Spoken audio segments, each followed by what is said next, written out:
你找我？我叫柳如烟，是你的未婚妻，但你更要知道，我这一身衣服16万8，项链170万，这些你给不了。想多了，我没想给你。你的意思是打算出狱后吃软饭？用不着。把那个东西拿过来。管教拿了一个盒子，而里面赫然是9张婚书。看到这一幕，柳如烟顿时瞠目结舌，而且隐约间她看到一张婚书，女方叫林有薇，天海首富之女就叫林有薇。这张是你的。你是诈骗进来的？若非诈骗，你凭什么有这么多婚书？一定是花言巧语讨女人欢心，骗取钱财。你没有理会，直接起身离开。回到监区，你看着婚书一头黑线。9个婚约，再有人来退婚，烦都烦死。不如主动出击，先把婚退完再回来。想到这儿，你拿起盒子快速离开监区。轰隆，那扇足有8米高、20米长、重达万斤的电磁门再次被你一脚踹飞。几个小时后，你登上了前往天海市的飞机，可偏偏冤家路窄。你刚走进机舱，一抬眼就看见了柳如烟，她同样也看到了你，满脸错愕。你出狱了？我不是已经说得很明白了吗？我们的身份根本是天差地别。你别再缠着我了，现在立刻下去！这家伙刚出狱，就跟自己坐上同一班飞机，这不是故意跟踪，还能是什么？你脑子有毛病，得赶紧去治。柳如烟气得牙都快咬碎了。先前见你利落，拿出婚书，她还觉得自己高看了你几眼，谁知道你竟然是个无赖。没过多久，飞机缓缓降落，柳如烟第一个站起身，走到你面前，压低声音警告：人得有点自知之明，别再跟着我，不然我不介意让你见识见识我在天海市的地位。这时，空姐开始核对座位号，走到你面前，态度无比恭敬：尊贵的陈先生，请您下飞机。尊贵的陈先生，请您下飞机。这家伙明明刚出狱，怎么转眼就成大人物了？我？你自己也是满脸发懵。记忆里，你在天海似乎也没什么熟人。没错，就是您。你稍微琢磨了一下，随后起身走下飞机。刚进机场，就看到一个魁梧的中年男人快步迎来。在下神龙殿13堂主张康鼎，欢迎陈先生驾临天海。要是让天海的人看到这一幕，估计下巴都得惊掉。这位张康鼎可是被称作地下皇帝的狠人，更别说他还是神龙殿13堂主。我跟你说啊，我可是创立了神龙殿的人，势力通天。这帮人真是越来越会整活了。把人都撤了，送我去找林有薇。柳如烟落在最后，心里越发不安。她一把拉住空姐，顺手塞过去一个礼品盒，压着声音追问：能不能告诉我那位陈先生到底是什么来头？封锁机场的人又是谁？陈先生的身份我确实不清楚，不过我听说封机场的人好像都穿着统一的中山装。中山装？哪个部门会穿这种制服？这家伙该不会是越狱出来的吧？穿中山装的人是不是在隐藏身份抓他？对，肯定就是这样。这下总算不用怕他再找上门纠缠了。西郊庄园，这里正是天海首富林震南的住处。门外怎么会有这么多人？林震南的女儿林有薇年前患上了怪病，每天都昏昏欲睡。最近请来一个高人，说他得的是相思病，必须等有缘人来唤醒。所以全城的未婚男人都赶来了。这老头子给定的都是什么婚约？柳如烟那边主动退婚，林有薇这边居然还因为等自己得了相思病，等那老头回来，非得跟他好好算账。吉时已到，开门！你先回去吧，我进去看看。穿过庄园，一路来到别墅客厅。客厅中央的沙发上坐着满脸疲惫的林震南，左手边还站着一个仙风道骨的老者。郭大师，开始测有缘人吧。老者神神叨叨地念了几句咒语，紧接着吩咐众人划破手指，往碗里滴上一滴血。在场的人立刻迫不及待划破了手指，毕竟谁要是真成了林有薇的有缘人，这辈子可就彻底飞黄腾达了。哼，看到这一套流程，你忍不住笑出了声。所谓测有缘人，讲究的是合八字。你拿血来测，这是把他当滴血认亲了。你笑什么？林志南一下子就暴躁了起来，他本来就烦得不行，你这一笑直接把他的火气彻底点着了，唰，一时间所有人的目光都落在了你身上。所谓测有缘人，讲究的是合八字，你拿血来测，这是把他当滴血认亲了。你笑什么？林志南一下子就暴躁了起来，他本来就烦得不行，你这一笑直接把他的火气彻底点着了，唰，一时间所有人的目光都落在了你身上。你语气平淡，我笑这个法子不但找不到有缘人，反而还会让病情越来越重，甚至让他直接陷入昏迷。当然，如果真把液体放干，没准还能把他熏醒，简直哗众取宠。敢对病情胡乱治毁，你真当自己是神医？还真没错。惊蛰时的蛇皮，2年的春蚕，当年的公鸡头，再用5月雪来熬，保准药到病除。惊蛰上哪儿去到蛇皮？春蚕怎么可能过冬？5月又怎么会有雪？林叔叔，这小子刚进门就拼命表现，一看就不是什么正派货色，快把他赶出去！不过是跳梁小丑的胡言罢了。林先生难道连这点分辨力？都没有？我只看他一眼便知道，他这辈子和小姐没有半点缘分，让他滚出去！老瞎子，你凭什么断定我和林佑威没缘分？这小子装神弄鬼没装成，居然还想硬着头皮狡辩！小子无礼！这可是我请来给女儿治病的高人，岂容你侮辱？古大师却抬起手示意众人不要动，随后一步步走到你面前。老夫虽谈不上多了不起，却也苦学了50年。3岁开蒙，8岁入师门，16岁便能一眼断人命数，阴阳风水、奇门吉凶，我都能一眼看透。我观你面相，便知你与小姐无缘。你竟敢骂我是瞎子！不瞎的话，就把眼睛睁大点看，这也叫没缘分？魂术！古大师猛地瞪眼看去，当场僵在了原地。男方陈凡，女方林佑威，林志南也快步走了过来，看到婚书顿时满脸震惊。这老爷子当年说的竟然是真的！记得父亲临走前确实提过给女儿定过一门娃娃亲，虽然记着，却从没当一回事。你把婚书收了起来，神情依旧淡定。老瞎子，你继续吹，刚刚吹到哪儿了？青年死死瞪着你，眼神像是要喷火。他分明就是个骗子，快把他轰出去！林志南神色很是复杂，随即缓缓开口：这婚书确实是真的。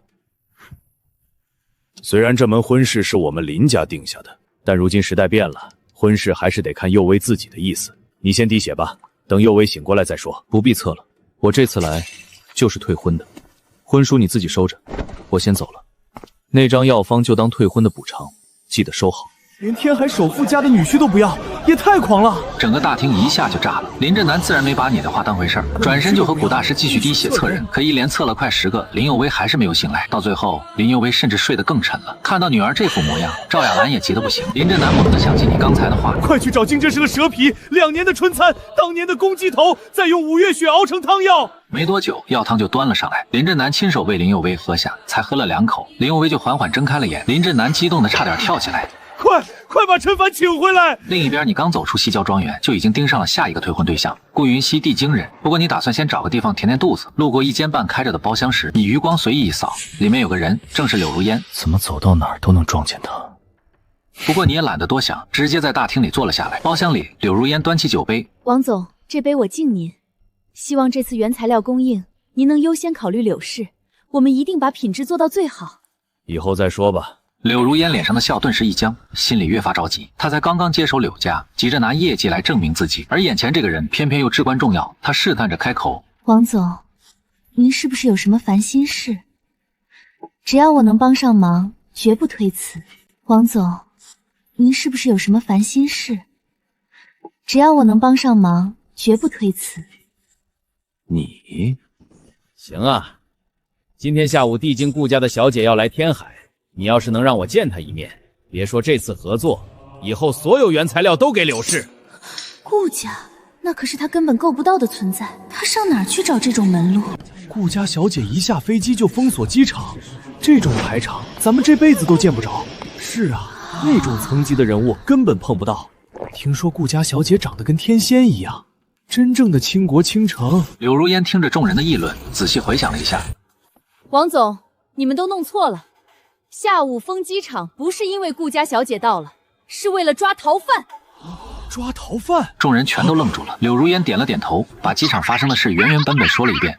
原来如此，竟然只是个不入流的小瘪三，我还以为是顾小姐亲自到了，害我白白郁闷了一下午。其他人立刻顺着这话往下接，这种小人物也值得王总费心。我在监狱里也有熟人，我去打听打听他被关在哪儿，找人直接整死他。柳如烟听到这话，心里又是一紧，想着你在里面的日子怕是不会好过。可转念一想，这不全都是你自己做的吗？就在这时，他的电话响了。柳如烟起身往外走，刚一出门他忽然尖叫了一声，包厢里几个人听见动静，连忙冲了出来。刘总怎么了？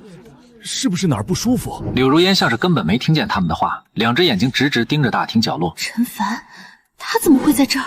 你低声嘀咕了一句，我就想安静吃个饭，心里也是一阵烦躁。他在这儿也就算了，怎么还非得跑出来？明明饭都还没吃饱，你也懒得理他，直接放下筷子起身就走。站住！柳如烟这才回过神，气得牙关都快咬碎了。他几步冲到你面前，我早就跟你说过，我们根本不是一个世界的人，别再跟着我了！你是听不懂人话吗？原来是个死缠烂打的舔狗，还一路跟踪人家，难怪人家的反应这么大。你哪只眼睛看见我跟踪你了？让开！刘总，这小子是什么人？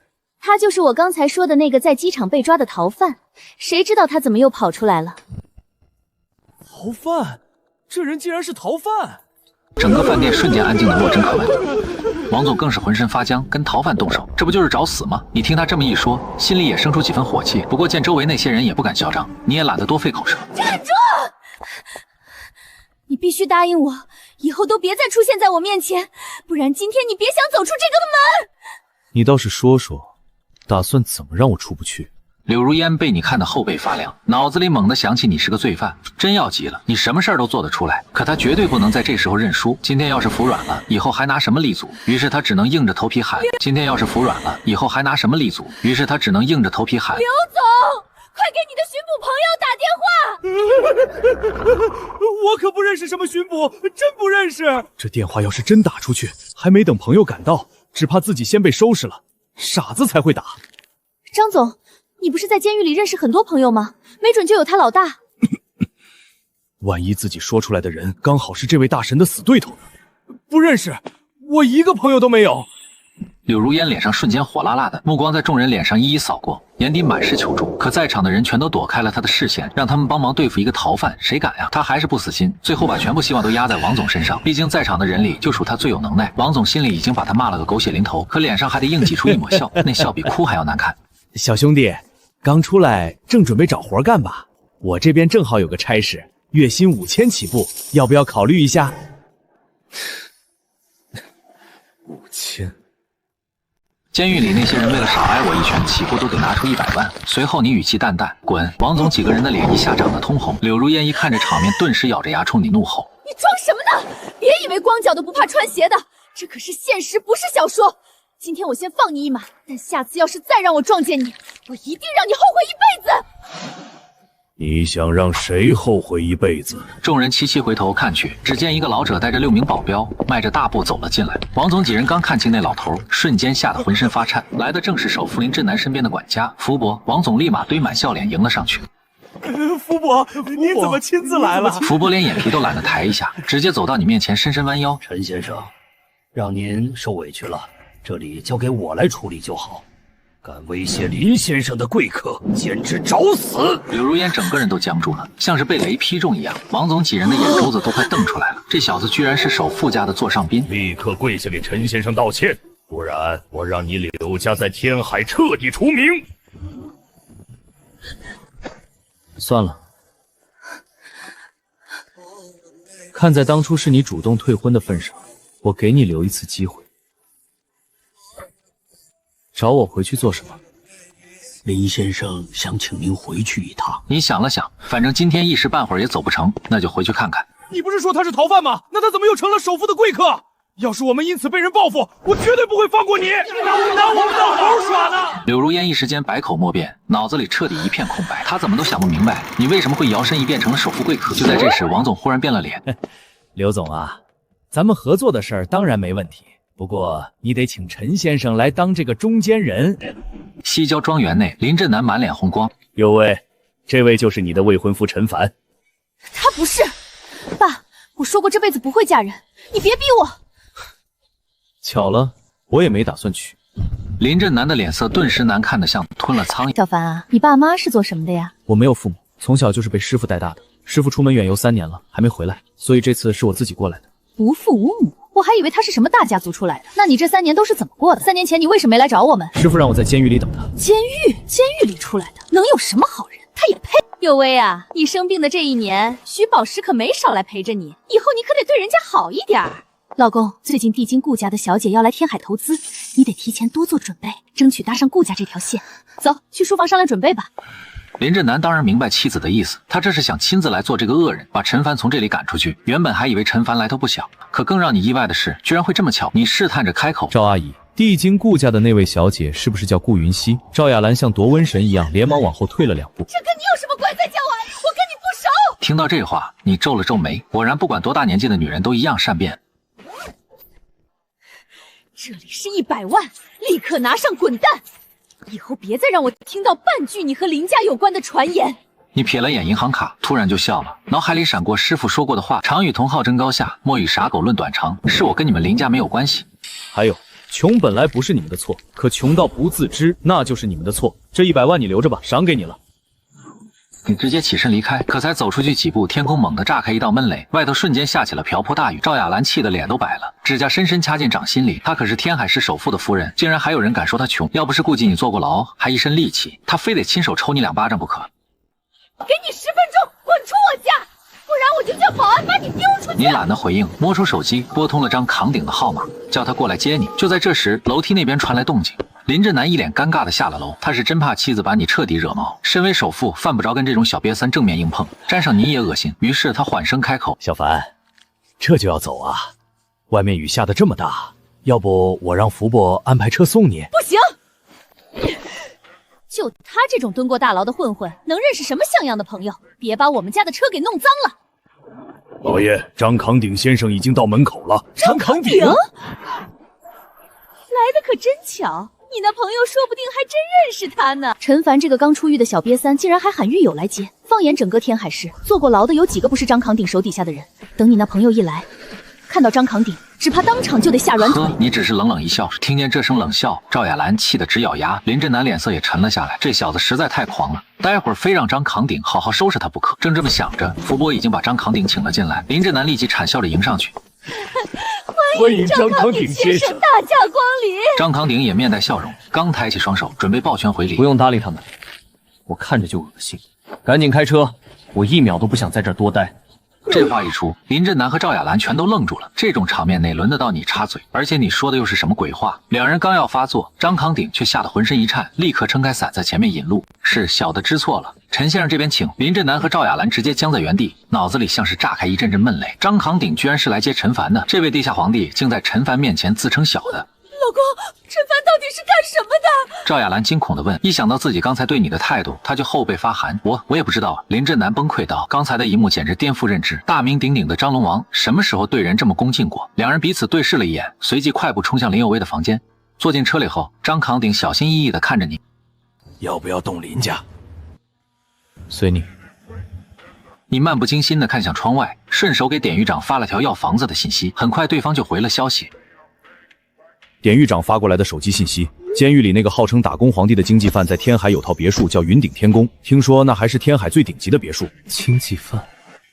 你这才想起，在名都监狱时，你随口说过一句让他吃1个月饱饭，没想到他居然一直记着。推开别墅大门的一瞬间，你敏锐地捕捉到楼上流水声和若有若无的幽香。如果没猜错的话，应该是那位打工皇帝提前安排好的，不过只是来这里借住几天而已。这家伙还真会拍马屁。你在沙发上坐了下来，打算等他洗完澡就让他离开。师傅说过，没有他的允许不能随便丢了最初元阳。就在这时，忽然传来一阵脚步声，你下意识抬头看去，可看清楼梯上的那一幕时，整个人都像挨了一记闷棍。楼梯上正站着一个女人，皮肤嫩白，五官立体，头发湿漉漉的，心里忍不住骂：这经济犯是不是马屁拍过头了？你猛地又把头转回来，喉结不停滚动。穿好衣服赶紧滚！盯着你眼中一阵阵杀机翻涌，几秒过后，只听浴袍带子擦过楼梯，扶手嘻嘻机的远去了。你这才重重松了口气。过了一会儿，你怎么还穿上睡衣了？我不需要服务，你赶紧走。嘴上说着不要，身体倒是很诚实呢。弟弟，你这是害羞了？你下意识低头看了一眼，紧接着恨不得当场找条地缝钻进去。嘴上再怎么强硬，终究还是没经历过男女之事，更别说还是第一次这样直面女人，根本控制不住。你只能硬着头皮开口：少废话，赶紧走！可这里本来就是我家啊，你不需要服务，可我需要啊。弟弟，看你这样子，不会连女人都还没碰过吧？要不这样，今晚好好伺候姐姐，姐姐就让你做云顶仙宫的男主人，怎么样？你家？这不是那个打工皇帝的房子吗？怎么又成他家了？难不成他是那位打工皇帝偷偷养着的金丝雀？倒也不是没可能。也可以变成我们两个的家。弟弟，先上楼去洗澡，我等会儿就来。被女人这么一碰，你的心跳顿时乱了，又听见她发出亲吻声，你只觉得整个人都快炸开了，心里把那个打工皇帝狠狠骂了个遍，把他憋成这个样子。你转身就朝楼上狂奔而去，不是你动了心，而是想用冷水让自己清醒。记得洗香一点，在床上等我哦。说完，他转过身，脸色瞬间一冷，拿起电话就把保镖叫了过来。5分钟前，有个男人进了别墅，他现在就在楼上。是属下失职了，仅此一次。女人随意摆了摆手，把他带走，别伤着人，也别让他乱说。明白，谢小姐。4人立刻快步冲上楼。浴室里，你听见外面传来脚步声，心头猛地一紧，连忙抓起浴巾裹住身体。你是谁？小子，跟我们走一趟吧。没时间，有什么事就在这儿说。你找死！女人听到动静，立刻从沙发上站起身。这几个人可都是父亲精挑细选出来的高手，你到底是谁？来这里想干什么？别紧张，我叫陈凡，是打工皇帝的狱友，刚从里面出来，借住几天。不过既然你在，明天我就走。蔡成阳，原来你是程阳的朋友啊！你早说啊，我还以为家里进陌生人了。弟弟，你下手可真够重的，你不会一直都这么有力气吧？这女人简直就是个妖精，说话字里行间都透露着诱惑。朋友齐不可欺，你别打我的主意，我明天就离开。小坏蛋，别以为我不知道你心里在想什么，你心里明明惦记着姐姐呢，不是吗？明晚8点，我顾云溪要宣布合作伙伴。随着这通电话打出去，整个天海都沸腾了。卧室里，你沉沉睡了过去。林有为，你怎么会知道我的号码？这不重要，半小时内来天溪马场。不去。你想都没想，直接拒绝。一来你不爽他这种命令口吻，二来你觉得这事儿毫无意义。你说什么？身为首富千金，又是天海第一美女，她还从来没有被人这样拒绝过。不去。你又冷冷重复了一遍，随手就把电话挂了。缘分走到头，也该有个句号。就当给这场婚约画上句点，我等你。有病！弟弟，姐姐刚刚听见你说话了，我可要进来喽。顾云溪那撩人的声音从门外传了进来。这是在主动欢迎姐姐吗？被他这么一盯，你顿时头皮发麻，下意识把被子裹得更紧，你几乎崩溃的开口：“你别这样，我还没睡醒呢。”正好，我也没睡醒，姐姐抱着你一起睡。你一下子从床上弹了起来，用被子把自己裹得严严实实。别过来！瞧把你吓的，姐姐又不会吃了你。行了，不逗你了。今晚有个宴会，你陪我一起去，不准拒绝。你打伤了我的保镖，必须陪我去。行，你现在可以出去了。我才不出去，姐姐还要陪你睡觉呢。过来，让姐姐抱抱你。你被吓得直接落荒而逃。半小时后，天海马场四周的人群都在低声议论。听说顾家大小姐今晚要办见面会，这事儿我早就听说了。要是能跟顾家小姐搭上合作，那可真算是抱住了大腿。有为，要是我没猜错，顾家在天海的合作对象一定是你家。把你弄上床，我看你还怎么装高冷。对了，有为，虽然我不知道那个陈凡是什么来路，但他根本配不上你，像个走街串线的下三滥骗子，随便给点钱打发了就是。你妈没教过你别在背后嚼人舌根吗？听到这话，众人纷纷回头。徐宝石一看到你，脸色顿时难看起来。他还以为林佑威约自己出来是为了感谢，没成想你也来了。你算什么东西，竟然敢这么跟徐少说话？不说话是默认你妈没教你吗？还是说你压根就没有妈？这话一出，在场众人瞬间脸都白了，因为徐宝石的确没有母亲，这正是他最大的逆鳞。我弄死你！不要！林佑威被吓得惊叫出声，他今天过来本就是想试探你的身份，要是你挨了打，一怒之下走人，他还怎么继续试探？抽他，抽死他！其他人也跟着大声起哄。下一刻，只见一道身影倒飞出去3米远，重重砸在地上。那人不是别人，正是徐宝石。说吧，这件事怎么收场？你太野蛮了，动手打架那是下等人才会做的事。你凭什么把人分成3、6、9等？更何况明明是他先动的手。徐宝石捂着胸口，脸色惨白的从地上爬起来。他心里清楚自己打不过你，于是就想从别的地方把场子找回来。姓陈的，你敢不敢跟我比一场？这里是马场，就比骑马。要是我赢了，你就趴在地上给我当马骑10分钟。傻狗少在这乱叫，真把我惹急了，连你一起踹。把我那匹价值1200万的汗血宝马牵出来！姓陈的，你到底敢不敢比？看他这一身寒酸样，估计这辈子都没骑过马吧？这可是贵族玩的运动，他8成连怎么骑都不知道。好，我跟你比。我倒觉得你应该跟他比一比，也好证明你不只是会打架。我不要你觉得，我只要我觉得。我觉得根本没必要比。你神色始终平静，本来还以为他能说出点什么，闹了半天，结果就是这种小孩子把戏，简直是在侮辱人的智商。于是你懒得再理，转身就走。站住！这里面有200万，只要你敢跟我比，这钱就是你的。行，那就比一场。要是你输了呢？我？要是我输了，我也趴在地上给你当马骑10分钟，怎么样？谁要是不肯履行赌注，谁就滚出天海。行，这个提议不错，有佑威当裁判，谁敢不认？显然都觉得你输定了，徐宝石脸上的得意更浓了。随便挑一匹马，我都可以借给你。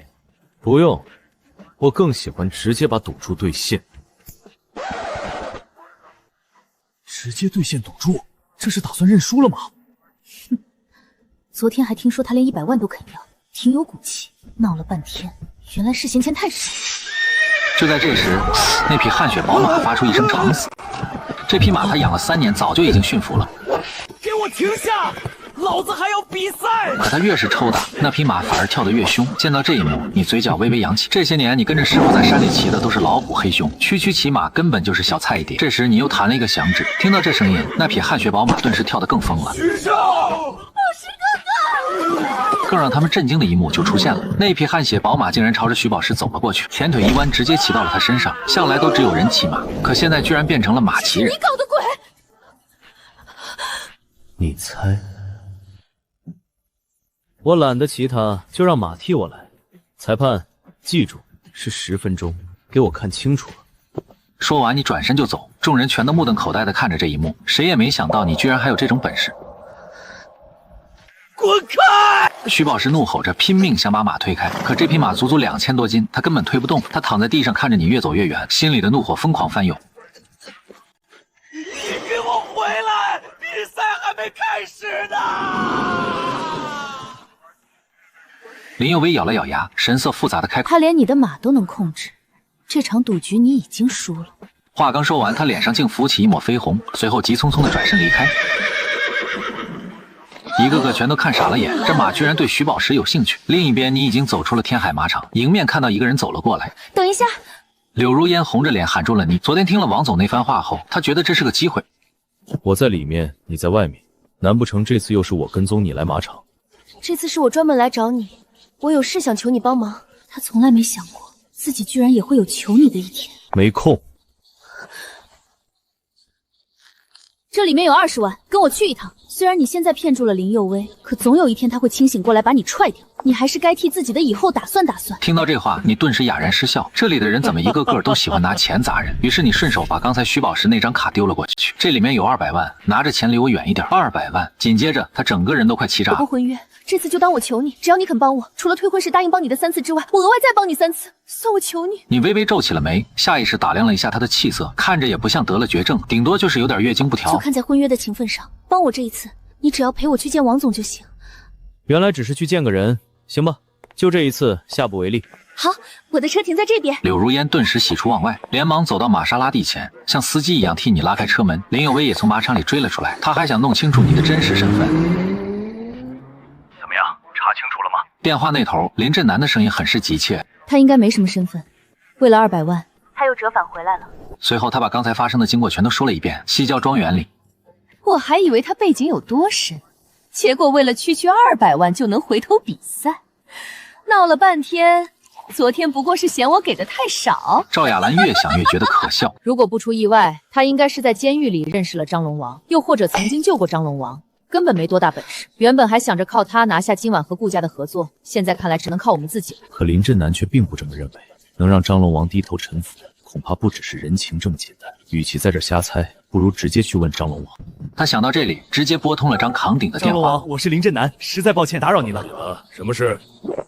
是这样，其实小女和陈凡有婚约，可我也是头一回见陈凡，对他的情况并不了解，不知张龙王能不能简单说说？他们居然是一家人，怪不得昨天陈凡说随意，要是贸然动手，后果简直不敢想。原来如此，震南兄，说真的，我也不清楚陈先生的真实身份，只是有位朋友托我照应他。张扛鼎自然不会提店主，神龙殿的身份绝不能泄露。朋友。林震南立马猜到这位朋友肯定位高权重，不然张龙王怎么会是这种态度？可陈凡又是怎么结识的？这位朋友是不是坐过牢？对，现在还在里面。原来如此。你看吧，我就知道陈凡就是个小瘪三，厉害的是别人。他在监狱里待了3年，没准天天给人刷厕所巴结人呢。说到底，陈凡还是没什么本事，不过是个狐假虎威的小瘪三。等等。这时张扛鼎听见赵亚兰的话，满脸惊愕地问：“你们说什么？陈凡坐过牢，而且才坐了3年？”另一边，你在茶馆见到了王总，王总态度极其恭敬，又是弯腰又是鞠躬，满脸堆笑的把合同递给柳如烟签字。先生，今晚帝京顾家的小姐要办见面会，您会去吗？在他看来，你能成为林震南的座上宾，肯定是个大人物。他来了，你微微一愣，来的还真够快。当然去，而且肯定得去。只是有些话不能说得太急，等到晚上看见你和顾云熙站在一起，再去套近乎，自然水到渠成。陈先生，那我就先不打扰您了，晚上见。停顿了一下，王总又补了一句：“您放心，我一定尽力照看柳家的生意。”王总，我送送您。送走王总后，他忽然觉得你也没那么讨厌，甚至还觉得你有点小帅。真没看出来，你装的还挺像。你抿了口茶，诧异地问：“我装什么了？”去参加顾小姐的宴会呗。还一副当然去、必须去的样子。那种级别的宴会，连我都没资格去，更别说你了。你又不是林震南家的女婿，就算真是，也不过是个上门女婿，他们根本不可能让你进去。你做什么都是在装，连现在这副气场也是。听完这话，你一阵无语。这女人总是有种莫名其妙的自信，好像天是老大，地是老二，她排老三。你放下茶杯，起身开口：“忙也帮完了，我该走了。”柳如烟翻了个白眼，明显有点不爽。当然行，差点忘了，你还得回去给林佑威当舔狗。不过我得提醒你，整个京海都知道，他没准只是高冷的没人拿得下，他没准是攒点钱吧，别哪天被他一脚踢开，连饭都吃不上。听到这话，你更是无语，转身快步离开。柳如烟连忙跟了上去。我说的可都是实话，你得记着。两人刚走出茶馆，嘎吱，两辆霸道猛地停在面前，车门齐刷刷打开，下来8个拎着棍棒的壮汉。柳如烟吓得连退2步。这群人里带头的是个光头，他并没有下车，而是稳稳坐在副驾。他摇下车窗，满脸都是鄙夷。你就是陈凡？对，你是谁？还没等光头开口，旁边一个壮汉就破口大骂：“你狗眼瞎了吧？连光头刘都不认识，还敢问？”光头刘听到这个名字，周围的人纷纷躲开。柳如烟也吓得脸色惨白。光头刘，你看着周围人的反应，满脸不解。怎么所有人都这么怕他？他很牛吗？柳如烟偷偷瞥了光头刘一眼，声音发颤：“何止是牛，他可是地下皇帝张龙王手底下的堂主。在地下世界里，那可是一人之下，万人之上。”噗！你直接被柳如烟这番介绍逗笑了。什么时候地痞混混也配用一人不下万人之上这种词？见你发笑，旁边那壮汉顿时瞪圆了眼。笑什么？柳如烟又被吓得脸都僵了，急忙出声提：“别笑了，注意点态度。这些人可都是混地下世界的，手上还不知道沾了多少血，惹上他们绝不会有好下场。”没什么。你收起笑意，看在张扛鼎这2天表现不错，也就多说几句。找我有事？找死！壮汉见你态度轻慢，举起武器就要砸下来。慢着！这时光头刘忽然开口，冷声喝道：“见了我居然一点都不怕，倒还算是条汉子。我这人最喜欢人才，给你一次机会，跟我混，当我小弟，我可以放你一马。”这话一出，其他人立刻跟着起哄。傻站着干什么？大哥给你机会还不赶紧跪下磕头？以后跟着大哥混，保准你吃香喝辣。柳如烟听到这话，嘴角不由抽了抽。她心里其实并不想让你和这些人走太近，可转念一想，要是你真进了地下世界，以后他遇到什么麻烦也能来找你。于是他也跟着劝：“陈凡，这可是你不用继续吃软饭的机会，赶紧抓住，快点拜大哥。”你淡淡瞥了他一眼，随后看向光头刘，语气平静：“想让我当你小弟也不是不行。不过我劝你先联系一下张扛鼎，问问他敢不敢收我这个小弟。话音一落，四周瞬间安静下来。张扛鼎、张龙王真是找死！那壮汉又一次举起手里的武器，可就在这时，一道厉喝突然响起。慢着！光头刘抬手拦住壮汉，又仔仔细细打量了你一遍。一般人听到他的名号早就吓得腿软了，可你却半点不慌，甚至还敢直接提张龙王。光头刘谨慎地问：“你认识龙王？”你神色平静地回了一句：“你问问他。”认不认识？四周众人顿时倒吸一口凉气，这人果然有背景。刚才要动手的壮汉也有些发虚了，他难道真的认识张龙王？这时候电话接通，光头刘的态度也没了刚才的冷傲，语气格外小心。张会长，您这会儿忙吗？狗屁快放！张扛鼎本来就有些烦躁，刚从林振南那里听到陈凡的情况，心情正差，连店主都称他是贵客，自己原本还以为他是大家族子弟，结果居然是在监狱刷厕所的。虽然店主交代过要照顾，但绝不可能亲自给他当司机，还把机场都封了，这简直就是羞辱。是，光头刘连忙应声，这边有个陈凡，他让我问您认不认识他？柳如烟心跳瞬间加快，如果陈凡真和张扛鼎认识，那生意肯定会顺利很多。谁？陈凡？张扛鼎一听到这个名字，顿时怒然起身，他心里本来就窝着火，没想到这家伙还敢往枪口上撞。他算个什么玩意儿，也配让我认识？他怎么会在你那里？光头刘压低了声音：“徐家公子徐宝石，让我废他2条腿。”张扛鼎沉默片刻，最终决定不掺和，以后店主要是提起，大不了再道歉。他冷声丢下一句：“废了他。”电话挂断，光头刘眯了眯眼，盯着你一步一步逼近。龙王怎么说？柳如烟急不可耐，说要废了你。光头刘的声音骤然冷了下来：“臭小子，竟然敢耍我！本来还想给你个机会，现在老子不光废你双腿，还要断你4肢！”什么？柳如烟失声惊叫，刚刚还满怀期待，没想到竟然会是这个结果。你也微微一怔。张扛鼎让你废我？光头刘满脸冷厉，8名壮汉同时出手，道道寒光，直奔要害。砰砰砰！然而不过短短几秒，8名壮汉就全都倒飞出去，倒地惨叫。这种层次的货色，甚至还不如昨天那4个保镖。路人看呆了，迎宾也看傻了，连柳如烟都懵住了，根本没看清你到底怎么出的手。这一刻，你都有些不敢相信，张扛鼎真让你解决我？光头刘直接无视了你的问话，双拳攥紧，浑身肌肉绷起。原来还是个练家子，难怪敢这么有恃无恐。可惜你偏偏碰上了我。话音未落，他一拳直砸你的面门。作为地下皇帝手下的堂主，这个位置都是一拳一拳打出来的。想当年，他那双铁拳替张龙王打下了3条街，凶猛无比。啪，一道巴掌声毫无征兆的炸响。我问你话呢，谁让你还手？光头刘整个人都愣住了，拳头还悬在半空，脸上却已经挨了一记耳光，紧接着又是一巴掌。说话！我光头刘眼神都发直了。啪，你反手又是一巴掌甩出，光头刘整个人直接被抽飞，懒得听你废话。光头刘瘫在地上起不来，嘴里不断往外咳血。你转身看向柳如烟，带我去找张扛鼎。另一边龙庭 KTV， 这里是天海市最顶级的消费场所，也是张龙王名下的产业之一。D 字号包厢里聚满了青年男女，坐在正中间的徐宝石双眼通红，一杯接一杯的灌酒。他一直在等光头刘那边的消息。放眼整个天海，甚至整个马术界，人骑马是天经地义，可偏偏他竟然被马骑了，这简直是奇耻大辱。宝石哥，别再喝了，太伤身体了。旁边一个女孩小心翼翼地劝着，徐宝石抬手就是一巴掌。走，我用得着你来管？信不信我干你？那女孩瞬间噤若寒蝉。就在这时，电话响了，她连忙接起电话。电话那头传来一道低沉的声音：“事情我知道了，你先回来，晚上准备去参加顾小姐的见面会。”是。徐宝石猛地推开椅子，快步走出门。门外一辆玛莎拉蒂正好停下。看清从车上下来的人后，徐宝石顿时怒目圆睁。陈凡，他竟然没被废！光头刘到底在搞什么鬼？你懒得搭理他，径直走进大厅。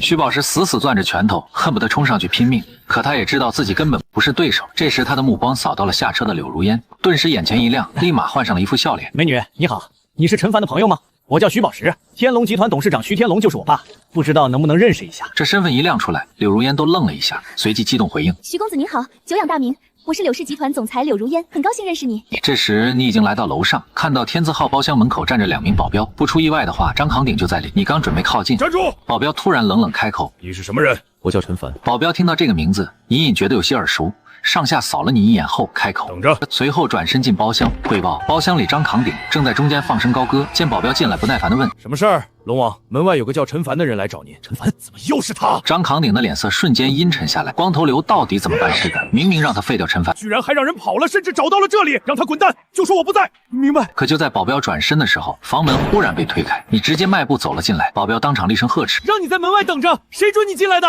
你连理都懒得理，目光直落在张扛鼎身上。你不见我，还让人废我。张扛鼎的脸色顿时更难看了。一个只坐了3年牢的小角色，竟敢这样跟他说话。随后他抬了抬手，示意保镖别动手，冷冷开口：“找我什么事？说吧，我很忙。”果然态度已经变了。你平静地开口：“这个问题我已经问过，不想再重复，赶紧回答，我也赶时间。”张扛鼎瞬间怒火中烧，包厢的气氛骤然冰冷。他狞笑着开口：“别散，我肯照顾你。不过是看在你店主刷厕所的份上，我给你脸，你不但不知感激，反而还敢得寸进尺。你真当我张龙王没脾气？像你这种小人物，只配给小弟的小弟当跟班，谁给你的胆子跑上门来？你这才恍然明白，不过也懒得解释。今晚等你去找顾云溪退婚后，离开这座城市，也不会再有交集。于是你随口道：“你昨天表现还不错，我饶你一命，从此两不相欠。”说完便准备离开。站住！张扛鼎几乎快气炸了。他堂堂地下皇帝，何时受过这种轻视？他不过是靠运气遇上店主才活下来的，也配。于是他杀气腾腾的开口：“小瘪三，我对你的耐心已经到了极限，看在店主的面子上，最后给你一次机会，跪下，磕完头后永远消失。你要是敢去告状，我一定把你挫骨扬灰。要是我不跪呢？那我就追到天涯海角要干了你！”话音落下，砰！你身影一闪，没有半点花哨动作，张扛鼎整个人重重砸向5米外的墙体，还没等滑落，你已经再次到了他身前，单手掐住他的脖颈，狠狠钉在墙上。还想杀我？这一切发生的太快，电光火石之间，根本没人反应过来。张扛鼎彻底懵了，脑海里犹如晴天霹雳，满脸惊恐地望着你。这种压迫感，他只在店主身上感受过，不，就连店主都没给过他这种压力。他到底是谁？保镖见状也被吓得双腿发软，慌忙转身冲出门，按下墙边的隐秘按钮。叮铃铃，按钮按下的瞬间，整个天海市张扛鼎旗下的8家 KTV、20家夜总会、14家会所同时警报大作，26位堂主同时收到消息，数百名小弟第一时间抄起武器赶往龙庭。1楼大厅里，柳如烟正满面春风。刚刚和徐宝竹交换了号码，对方还说改天有空一起吃饭。要是真能搭上关系，有事的生意肯定还能更上一层楼。他正想着，忽然听到了刺耳的警报声，柳如烟顿时吓了一跳，直到这时他才反应过来，自己竟然鬼使神差的带着陈凡来找张龙王，这警报声到底怎么回事？紧接着门外又传来急促的刹车声，他下意识抬眼看去，只见外面一排车猛地停下，几十个凶神恶煞的壮汉拎着武器冲进去，直奔楼上。一想到你，柳如烟心头又猛了一跳，可他还是急忙往 KTV 外走。刚走出门，他就被眼前的一幕镇住了。马路两边一排排打着双闪的车辆呼啸而来，粗粗一扫，至少也有上百辆。紧接着这些车的车门齐刷刷全部打开，几百名壮汉握着武器如潮水般冲进龙庭。可这一切还远远没结束，更多的车辆在马路上延伸的看不到尽头，一路闪着双闪，朝这边疯狂疾驰而来。柳如烟赶紧混进围观的人群里。听说张龙王这警报上一次响起还是10年前呢。人群里有人低声议论，难不成是那个人回来了？柳如烟紧张地问向身边的人：“大哥，这警报响起来是什么意思？”那人立刻摆出一副神秘模样：“我当年也是在道上混过，这警报一响，就说明有人威胁到了张楼王的安全。只要听到警报，所有堂主和小弟都会立刻赶来支援。看看这阵仗得有2000人了吧，80%就是那个人。”柳如烟一听到威胁性命这几个字，整张脸都吓白了。难道是陈凡在威胁张龙王的命？他是疯了吗？柳如烟满脸都是惊恐，她根本不确定你还能不能活着出来。想了又想，她最终决定去找徐宝石帮忙。而包厢里你已经松开了张扛鼎，虽然你确实动过杀心，但师傅说过，杀人会损阴德，也会伤福报。于是你冷冷开口：“死罪可免，活罪难饶。”话音落下，你猛地一脚把张扛鼎踹出了门外。正巧这时20多位堂主已经冲到了走廊，看到这一幕，纷纷惊呼：“龙王！”此刻的张扛鼎蜷成一团，不停的干呕，四周的堂主们焦急地围了上来，其中几人连忙大喊：“快扶龙王到后面去！”其余人则齐刷刷举起了武器。兄弟们，抄家伙！你从房间里缓步走出，目光扫过走廊里黑压压的人群，嘴角淡淡一勾。这种场面你早就见怪不怪了。你不慌不忙地问了一句：“单挑还是群殴？”所有人都同时愣了一下。为首的堂主冷笑着攥紧了武器，主动站了出来：“行，我跟你单挑。”可你却神色平静地开口：“你还不够格。我说的单挑，是我一个人打你们所有人，至于群殴，就是你们一起被我打。”这话一出口，所有人都被气得目眦欲裂。为首的堂主瞬间一个人冲了上来：“黄口小儿找死！”说完抬手就是一刀劈下。你看着他，只是摇了摇头。下一秒，你猛然踢出一脚，直接把半空中的堂主踹飞出去，狠狠撞进了人群里。人群中顿时一片狼藉，数十米长的走廊眨眼就被横七竖八的人体塞满，没有一个人能站稳。张扛鼎原本正想坐电梯逃跑，却被眼前这一幕吓得双腿都软了，冷汗从他身上疯狂往下淌。这他妈还是人吗？你踩着满地狼藉的人堆，一边走一边笑。想跑，就像你刚才说的，哪怕天涯海角，我也照样能找到。张扛鼎顿时慌了神，裤腿已经湿了一大片，却还在强撑着镇定。你不能杀我，店主绝对不会放过你。听到这话，你的眼神骤然一冷，随后轻声吐出一句：“你嘴里的店主，不过就是个给我刷厕所的。”这句话一出，张扛鼎如坠冰窟，整个人瞬间僵在了原地。刷厕所？难怪他看上去普普通通，原来那是返璞归真。他没有半点迟疑，双膝一软，当场跪了下去。陈先生，我错了，求您再给我一次机会，我愿意给您当狗。看到这一幕，整条走廊顿时鸦雀无声。你也想起了监狱里那个求饶的孙连魁，给人当了2年狗，后来就保外就医了，也不知道现在到底死没死。你不由得甩了甩头，目光再次落回眼前的张扛鼎身上。想让我原谅你也不是不行，老鳖过江会吗？他既然叫龙王，让他来个老鳖过江正合适。好几天没让人玩这个了，我还真有点想看。张扛鼎立马躺到了地上，两只胳膊从大腿下面穿过去，四爪朝天，用后背贴着地面一点点挪动，活像一只翻了盖的王八。这一刻的张扛鼎再没了半点地下皇帝的样子，他立刻挤出一脸谄媚。陈先生，这样可以吗？你看着他那副狼狈的模样，轻轻笑了笑。学的倒还不错，不过你刚才可是想杀我，想让我原谅可没那么容易。老鳖挪到1楼继续唱。迟疑了片刻，张扛鼎的嘴角狠狠抽了抽，他心里比谁都清楚，楼下可站着数千名小弟，要是以这副样子下去，以后还怎么做人？可再一想到店主替他刷厕所的画面，他只能认命的边蠕动边唱，看铁蹄铮铮。张扛鼎就这么一路缓缓滚到了1楼，所过之处，那些小弟无一不是瞠目结舌。这个曾经不可一世的地下皇帝，居然会在这个年轻人面前变成这样，他到底是谁呀？张扛鼎狼狈的挪到了门口，满脸谄媚的问：“陈先生，您还满意吗？”你只是微微一笑，随后便准备离开。可张扛鼎还是不甘心的跟了上来，挤出一脸皮笑肉不笑。陈先生，以后您要用车，尽管叫小的，我还想给您当司机。你这才猛地想起，来时坐的是柳如烟的车，可现在他却不见踪影，便随口吩咐去把车开过来。张扛鼎连忙转身去开车，场面一下子安静了下来。人群里的柳如烟攥着手机，艰难地拨出了电话。徐公子，陈凡被困在龙庭，您能过来帮帮忙吗？他这会儿急得不行，已经走投无路，只能去找唯一认识的或许能帮忙的徐宝石。可接到电话的徐宝石心里却是一喜，认定是光头刘已经动手了，于是故意摆出不满的样子。怎么现在才跟我说？别急，我这就去找张龙王处理。挂断电话后，他得意地把手机塞回口袋，心里还在暗暗盘算：陈范是死是活，关我什么事？不过柳如烟嘛，我会好好安慰你的。正想着这些，他的父亲徐天龙天海新晋豪门天龙集团的总裁走了过来。走吧，该去参加顾小姐的见面会了，打起点精神。据我所知，顾云溪小姐至今未婚。徐宝石顿时眼前一亮，意味深长地追问：“您这话的意思是？”徐天龙微微眯起眼，身上尽是成功人士的派头。在天海市能和我争合作的只有林震南，而顾小姐又是个女孩子，有90%可能会选我们。你要想办法和她拉近关系，懂吗？一想到要搭上顾云溪，徐宝石心里顿时热血翻涌。林佑威怎么办？他在林佑威身上耗了一整年，本以为借个真人就能顺利达成目的，谁知道半路出了纰漏。他实在不甘心，就这么算了。徐天龙淡淡一笑，这不算是，葛真人会请他师兄再给林佑威下咒，这一次绝对不会失手。按他的计划，林佑威会旧疾复发，徐宝石再趁势把他拿下，同时把和他的关系藏好，就算林震南知道了也没办法。对了，光头刘那边怎么样？徐天龙关切地看向他，徐宝石一脸得意。陈凡已经被光头刘堵在龙腾会所，肯定活不久了。一想到可能同时和顾云溪、林佑威牵上关系，还能顺势去安慰柳如烟，这3个可全是顶级美女，他心情顿时大好。徐天龙轻轻点头，走吧。车子刚驶出别墅，一辆劳斯莱斯便迎面开来。徐天龙一看车牌，立刻开口：“是张龙王的车，快让开！”司机马上把车靠边，劳斯莱斯贴着他们驶了过去。徐宝石顿时吓了一跳，刚刚后排那人怎么像陈凡？可这不可能啊，他不是该死了吗？就在这时，徐宝石的电话响了，一看来电是柳如烟，他立马换了副语气：“小姐，真是不好意思。”柳如烟直接打断他，兴奋地开口：“谢谢你，陈凡没事。”听到这话，徐宝石整个人一愣，陈凡居然没死？难道刚才我真没看错？这不可能！此时你回到了云顶天宫，可刚一推开门，你整个人就愣住了。客厅里的顾云溪正在换衣服，他看到你时先是一愣，但很快就恢复自然，抬手微微遮挡，笑吟吟地看着你。弟弟，你来的正好，帮姐姐挑一件好看的。他拿起几件衣服，不停在身前比量。你哪见过这样的场面？只觉得鼻子一阵发热，赶紧捂着鼻子转过身去。顾云溪悠悠地看着你，还害羞上了？你又不是没见过，赶紧帮我选选，真是让姐姐为难呢。你又在心里骂起打工皇帝蔡重阳，家里都养着金丝雀了，还蹲监狱。别闹了，你可是我嫂子。在监狱里，你年纪最小，叫你一声嫂子不过分，也算划清界限。他怔了怔，幽怨地看着你。那你就不想吃饺子吗？一瞬间，你只觉得身体又有些不受控制，转身就冲出了别墅。身后的顾云溪笑得花枝乱颤。几分钟后，顾云溪换好衣服走了出来，脸上写满了不满。车练得怎么样了？来吧，开车带嫂子出去，只要你开得好，嫂子还给你做饭。你一把抢过车钥匙，去哪儿？天海酒店。你心里暗暗一叹，还真是凑巧。天海酒店是天海市最大的酒店，见面会就在大厅举行。你停好车，和顾云溪一起上楼。顾云溪一路都在悄悄观察，见你始终面不改色，心里不由暗暗点头。不愧是能让蔡重阳借出别墅的人，见到这种大场面也丝毫不慌。他抬手挽住了你的胳膊，又试探着开口：“弟弟，里面可都是大人物哦，你一点都不慌吗？为什么我反而有点怕？”你低声安慰：“别怕，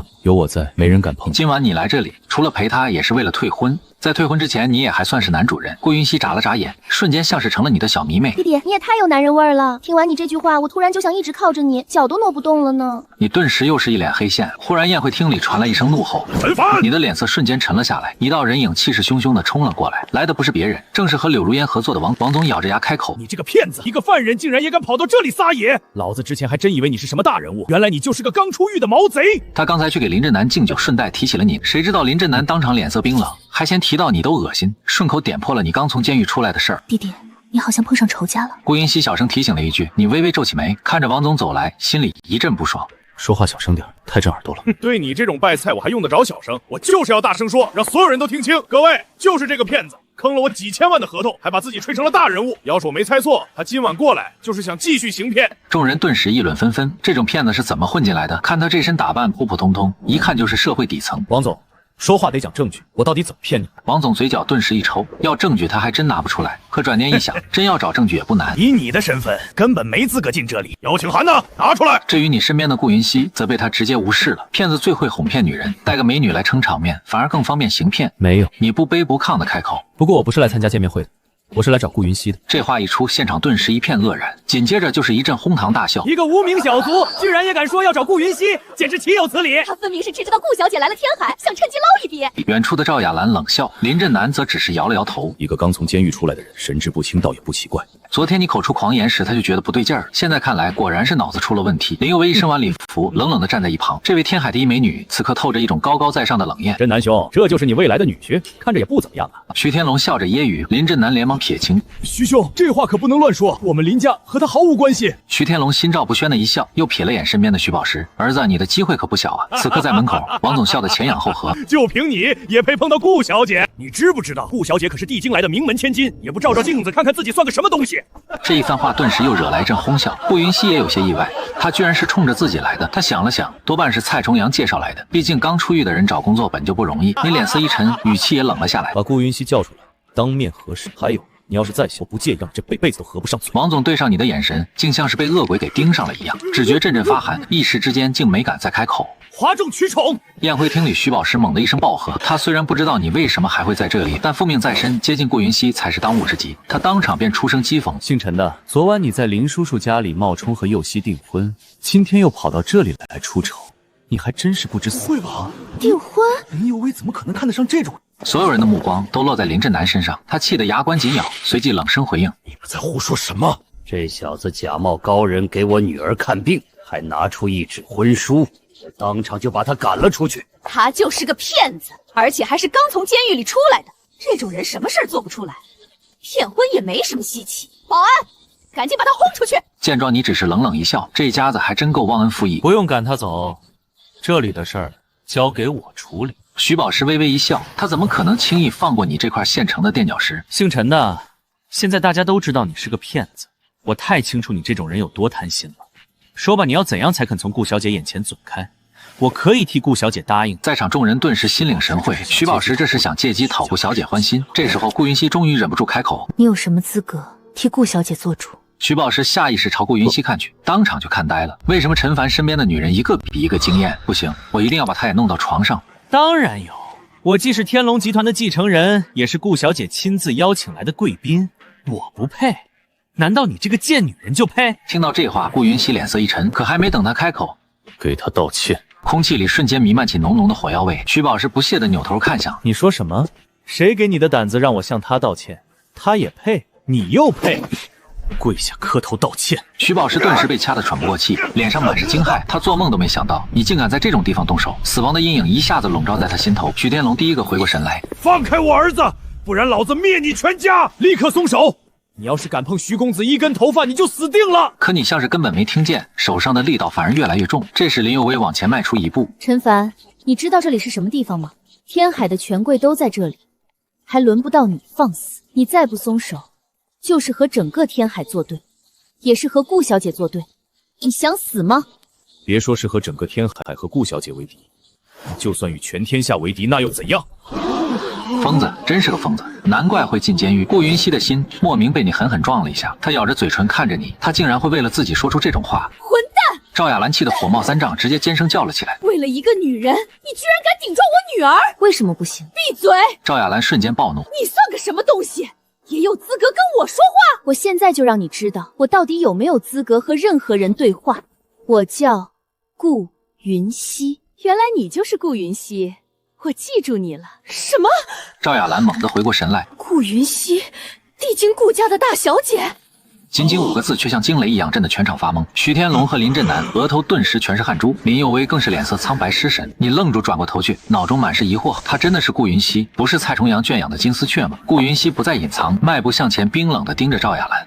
我配吗？赵雅兰被吓得哭了，退回丈夫身边，连头都不敢抬。我配。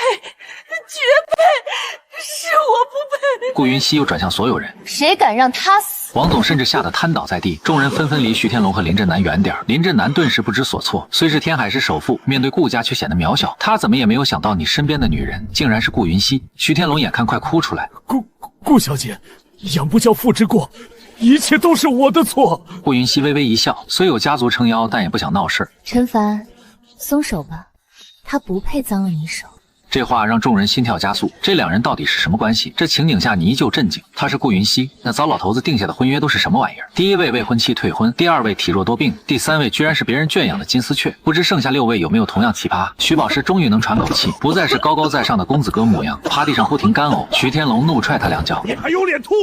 给顾小姐磕头，要不然我亲自打断你狗腿！徐宝石含泪跪下，我错了，我错了。徐天龙又谄媚道：顾小姐，犬子眼拙，是太敬仰您了，还望您不要见怪。他又向你赔罪。陈先生，刚才多有得罪，还请海涵。你淡淡笑了笑，顾云熙好像没听见，又对你说：陈凡，先在这里等我，我去换件衣服。好，你知道这儿人多不方便，还是等宴会结束再提退婚。顾云熙离开后，厅里炸开了锅，所有人都在揣测你和顾云熙的关系。震南兄，大家低头不见抬头见，孩子们更是亲密朋友，你却暗算我！徐天龙显然不满，他误以为林震南知道你身份，故意设局让他中招。林震南心里后悔，早知你和顾云熙认识，他哪敢威胁？这时林佑威忽然开口，目光扫向远处被围着的你。爸妈，徐叔叔，陈凡不认识顾云熙，顾云熙也不认识陈凡。几人疑惑看着他，你们难道忘了最开始陈凡喊顾云熙出来时，他自己也懵了？听到这话，4人回想，说得对，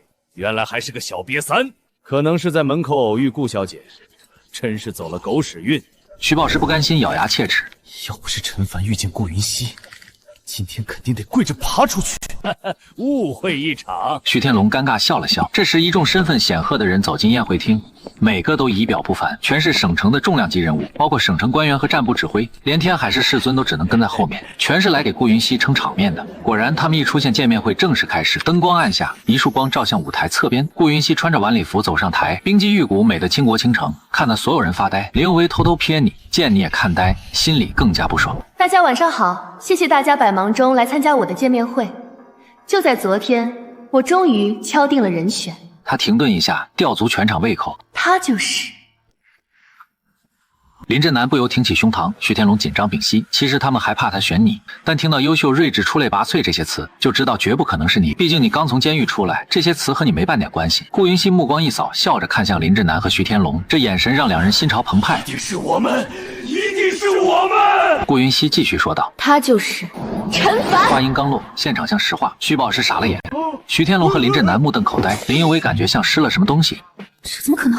一刚出狱的小瘪三，竟变成顾小姐合作伙伴？你也惊讶？我是来退婚的，不是来合伙的。掌声雷动，王总忙着攀关系，心里后悔不已。顾云熙笑说：“陈凡，赶紧上台啊！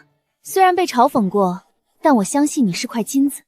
我决定，顾家在金海的投资全部交给你负责，连我也不会管你的决策。”顾云熙不干涉，这可是顾家的钱，不止1、2个亿，听说至少50亿。林震南面如死灰，顾云熙的话说明他恨悔婚，陈凡肯定更记仇。如果陈凡借顾家报复，根本挡不住。爸，我们怎么办？徐宝石也慌了，怕陈凡报复，一片死寂中。你犹豫后还是走上台，主要是不想当着众人折了顾云熙的面子。就在这时，徐宝石忽然大喊：“我不同意！顾小姐，你说选合作伙伴要选睿智、出类拔萃，我徐宝石不才，毕业于国际著名常青藤高校。天龙集团作为天海市发展最快公司，我的功劳功不可没，凭什么不如陈凡？”顾云熙目不转睛，就凭你被马骑？话音未落，笑声如潮水般涌来。徐宝石气得哑口无言，恨不得找地缝钻进去。徐天龙也低头，笑声格外刺耳。没人再出来捣乱，宴会正式进入敬酒环节。敬完1圈酒，你跟着顾云熙到了会客室，里面聚集了先前那些大人物。顾云熙看起来像个无忧无虑的小姑娘。冯叔叔、谷叔叔，谢谢你们的支持。他脸上的轻松与刚才宴会上的端庄截然不同。他不去演戏真是浪费了。谷清明脸色冷峻，云熙，这么大的投资怎么能交给犯人？你以为这是儿戏？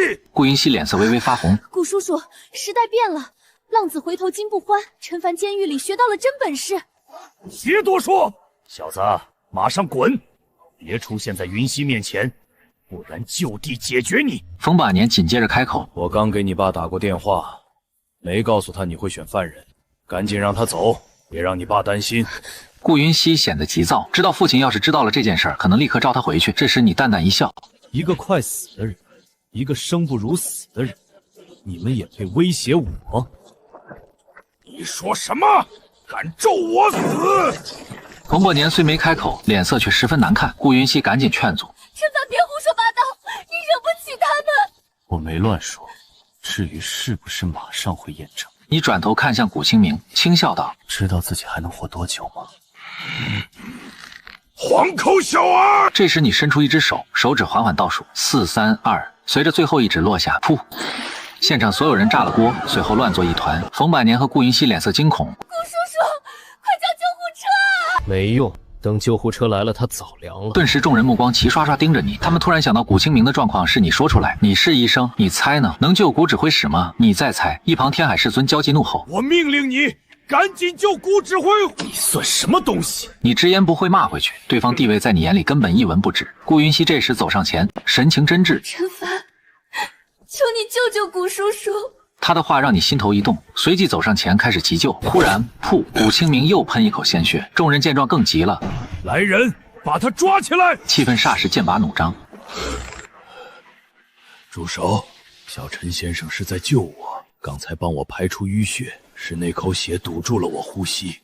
这下捡到宝了，不仅懂医术，还这么厉害。古叔叔，你现在能支持陈凡了吗？古清明脸皮发红，不好再反对，但要说同意，岂不是太势利？硬着头皮问陈先生，请问我还能活多久？不知道。随后你望向顾云熙，我们能走了吗？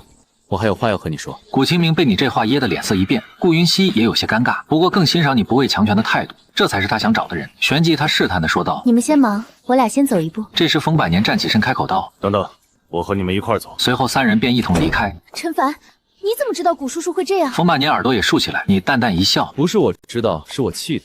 他脾气火爆又有救急，被我气得急火攻心了。要不是遇见我，根本就没事。说他不能去医院，纯属吓唬人。顾云熙顿时目瞪口呆，冯百年喉咙顿时发紧。堂堂省城指挥者被你气吐血，你还敢说出来？三人简单在会客室聊了几句，顾云熙就被叫了出去，因冯百年问题涉及男人隐私，不方便他在场。回到会客厅时，天海神医王守文正给古清明诊断。王守文皱眉说：古指挥者，也许是我记忆有限，没发现问题，但根据先前讲述，判断您是被气急攻心了，并无生命危险。被看穿了。什么？我只是被气到了。古清明脸色绷紧，王守文再三确认：是的，只是被气着了。您只要不生气，身体非常健康，生命危险纯属无稽之谈。看起来是有人故意吓唬。古清明听完几乎又吐了一口血，双眼喷火，恨不得烧了。云熙，那姓陈的在哪儿？顾云熙一时不知道如何回答，因为刚刚确实听你确认过，以古叔叔的脾气，恐怕正当他犹豫时，门忽然被推开，你和冯百年走了进来。无耻之徒！陈凡，快跑！你一时懵了，心想为啥要跑？冯百年也跟着说：老古是不是误会了？毕竟刚刚让你治病，总得帮忙说几句好话。这时旁边有人走来，把刚才一切情况详细说了一遍。冯长官，他根本就是骗子！古清明怒火更盛，松开我！今天我要亲手解决这个败类！真不明白你凭什么当上指挥者？没听王守文说你身体挺健康吗？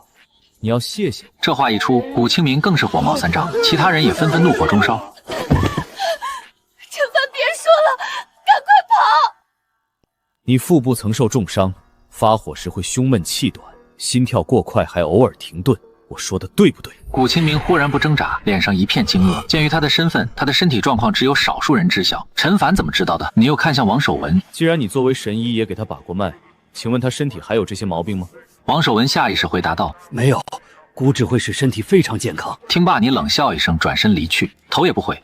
陈凡的意思是，刚才顺手把我的病全治好了。古清明难以置信大喊，冯百年连连摇头。老古啊，陈先生帮你治病，你却冤枉他，得改改脾气了。云熙，告诉陈先生，我欠他一个人情。这时王守文快步上前，是手，他至少帮你延寿10年，这可不是人情。听罢，古清明彻底懵了。回到云顶天宫，你在客厅静候顾云熙。顾云熙穿着晚礼服回来，他俏皮带点挑逗的靠近你。弟弟，没想到你还会医术，给我治病好不好？姐姐发烧头晕晕的。话一落，他正好摔向沙发，身体都微微颤抖。你赶紧靠边挪开，浑身一激灵。他不该叫顾云熙，该叫顾妖精。嫂子，其实我和你之间……谁是你嫂子？说罢，顾云熙继续躺在沙发上，楚楚动人的咬嘴唇。我是你姐姐，我和蔡重阳只是朋友，为给你惊喜才没说破。不然你觉得他一个打工仔能配得上我？弟弟，快给姐姐治病，我好热。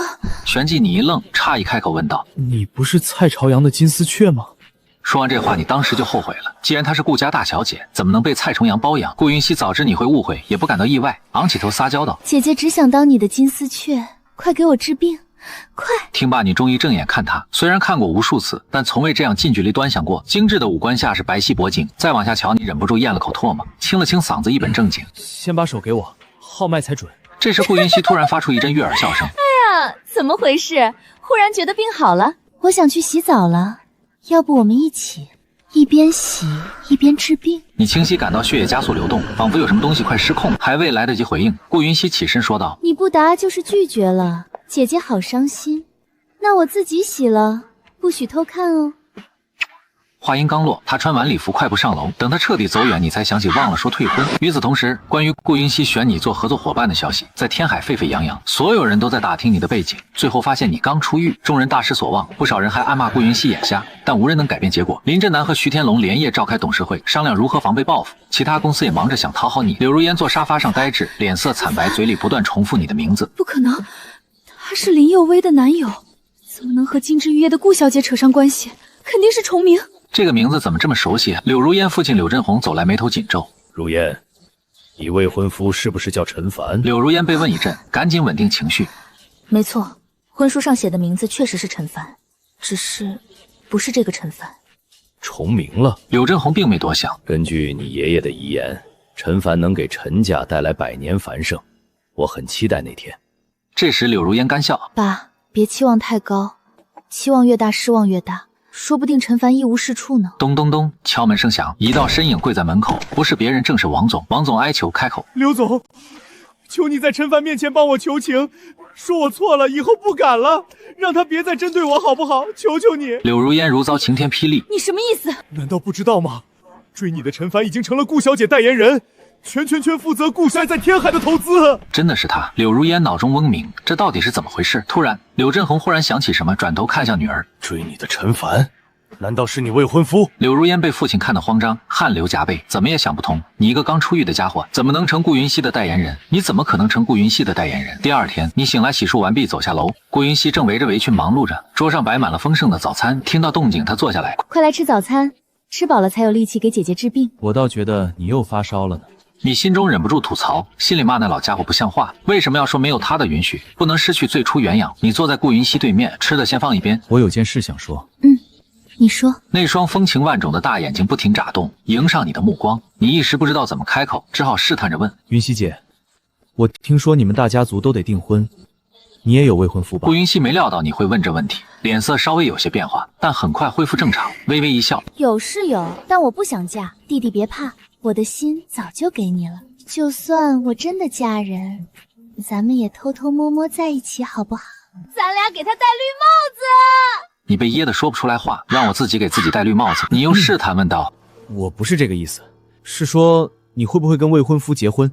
是结婚后不给老公戴帽子那种。假如他真能不给戴绿帽子，那女人还挺不错，有漂亮长相，有好身材，还会做饭，就要她也行。”不能，弟弟，你一定要相信，姐姐心里只有你一个人，容不下别人了。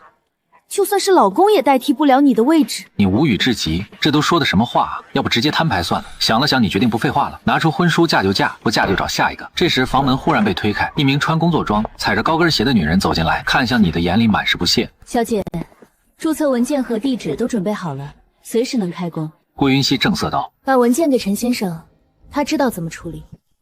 陈凡，他叫张双，从今天起是你秘书，有什么事可以让他处理。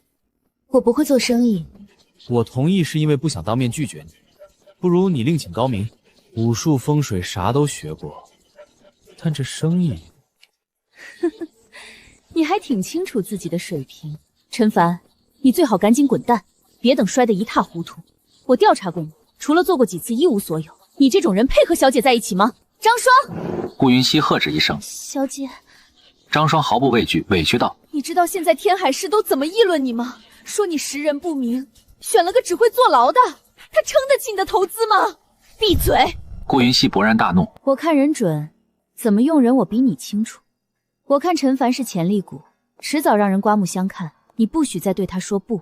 张双不敢顶嘴，乖乖把文件递给你。陈先生，请看看有没有问题。文件在手，你满头雾水。顾云溪的目光像能穿透心灵，我相信你总有一天会光芒四射。看他目光坚定，你点头回应。那当然。饭后，顾云溪留在云顶天宫忙着事，而你和张双则去了通天大厦。到了公司门口，张双看着你走进去，嘴角微微下沉，自言自语：“小瘪三，我倒好好看看你到底有几两金两。”第一关一进门就碰上了。站住！保安手持橡胶棍挡路，满脸轻佻。这里是通天大厦，闲杂人等不得靠近，马上后退10米，不然挨棍子。保安心知肚明，更清楚昨晚的事儿，大呼命运不公，一个犯人居然也有合作伙伴资格，自己也能。我要进大厦上班，33层顾氏公司。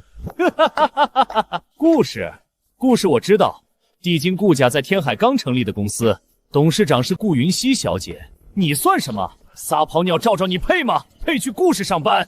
快滚！否则别怪我不客气。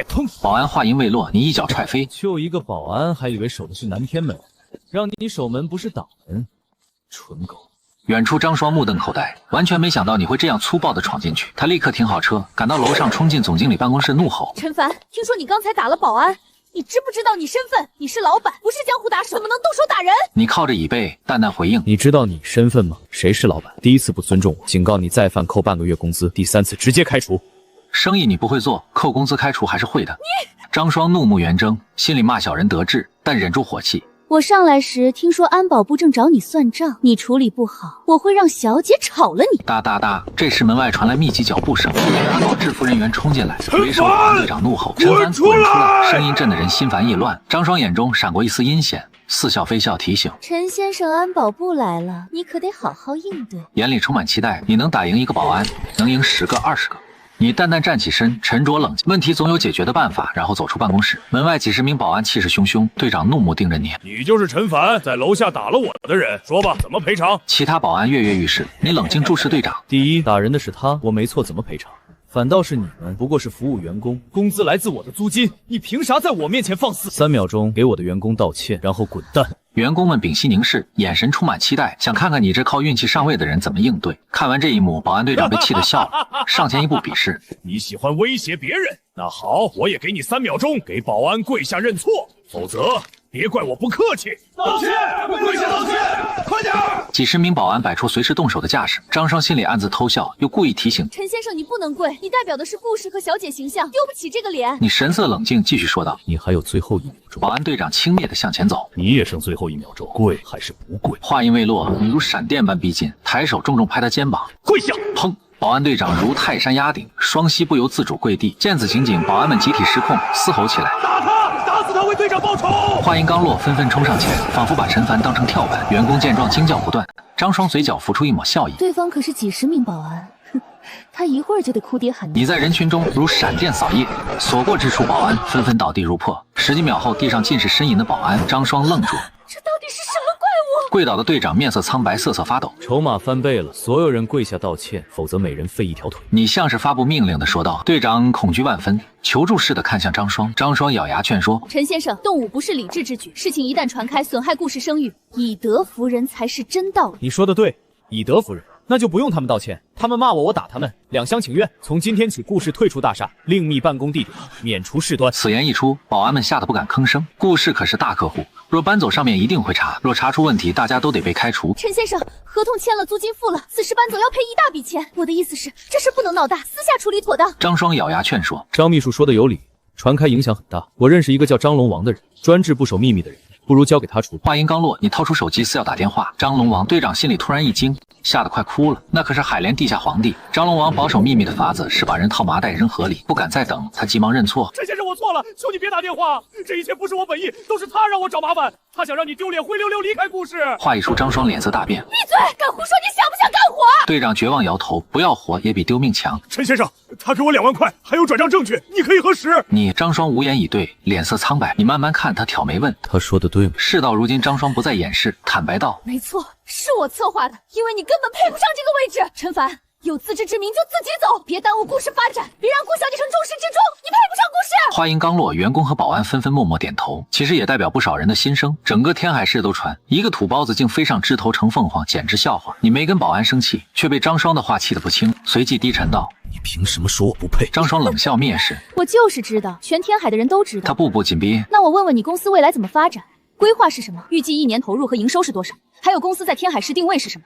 最简单的，毛利和净利润是什么意思？你说得出来吗？”说完，昂着脖子看你，越来越轻蔑。你被问得哑口无言，这些你确实不懂。张双看出你的窘态，讥笑道：“说不出来了，既然说不出来，快滚蛋！别在这儿丢人！”其他员工轻声嘲笑，心里面也觉得顾小姐眼瞎。你思考片刻，反问：“谁是老板？”张双一愣：“当然是你。既然我是老板，你凭什么考我？从今天起，工资减半3个月，再犯直接开除。还有你们，立刻道歉滚蛋，否则不仅顾氏退出通天大厦，还会让张燕王找你聊聊。”张双蒙了员工，蒙了保安，还能这样干？说不过就耍流氓。但现在你确实是老板，只要顾云溪不让你走，你就是这里的王者。你走回办公室，脸色微红。若非在监狱练出厚脸皮，真扛不住这些眼神。紧接着，你拨通典狱长电话，30秒内让蔡朝阳接电话，否则立马回监狱。典狱长顿时惊慌，毛骨悚然，恨不得把腿借给蔡重阳，绝不能让你回来。蔡重阳接电话后，你把张双刚才的问题问了一遍，蔡重阳毫无保留详细回答：“懂了，这个月不用刷厕所了。”挂断后，张双失望。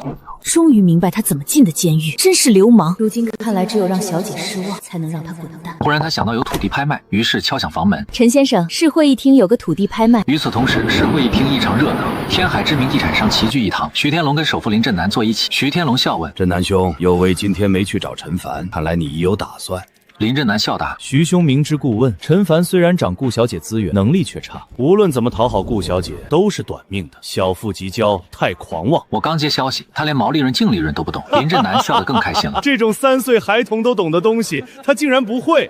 徐兄，咱们赌他能撑多久？我赌1月内。徐天龙兴趣来了，我赌半月。话音落下，身后传来一声。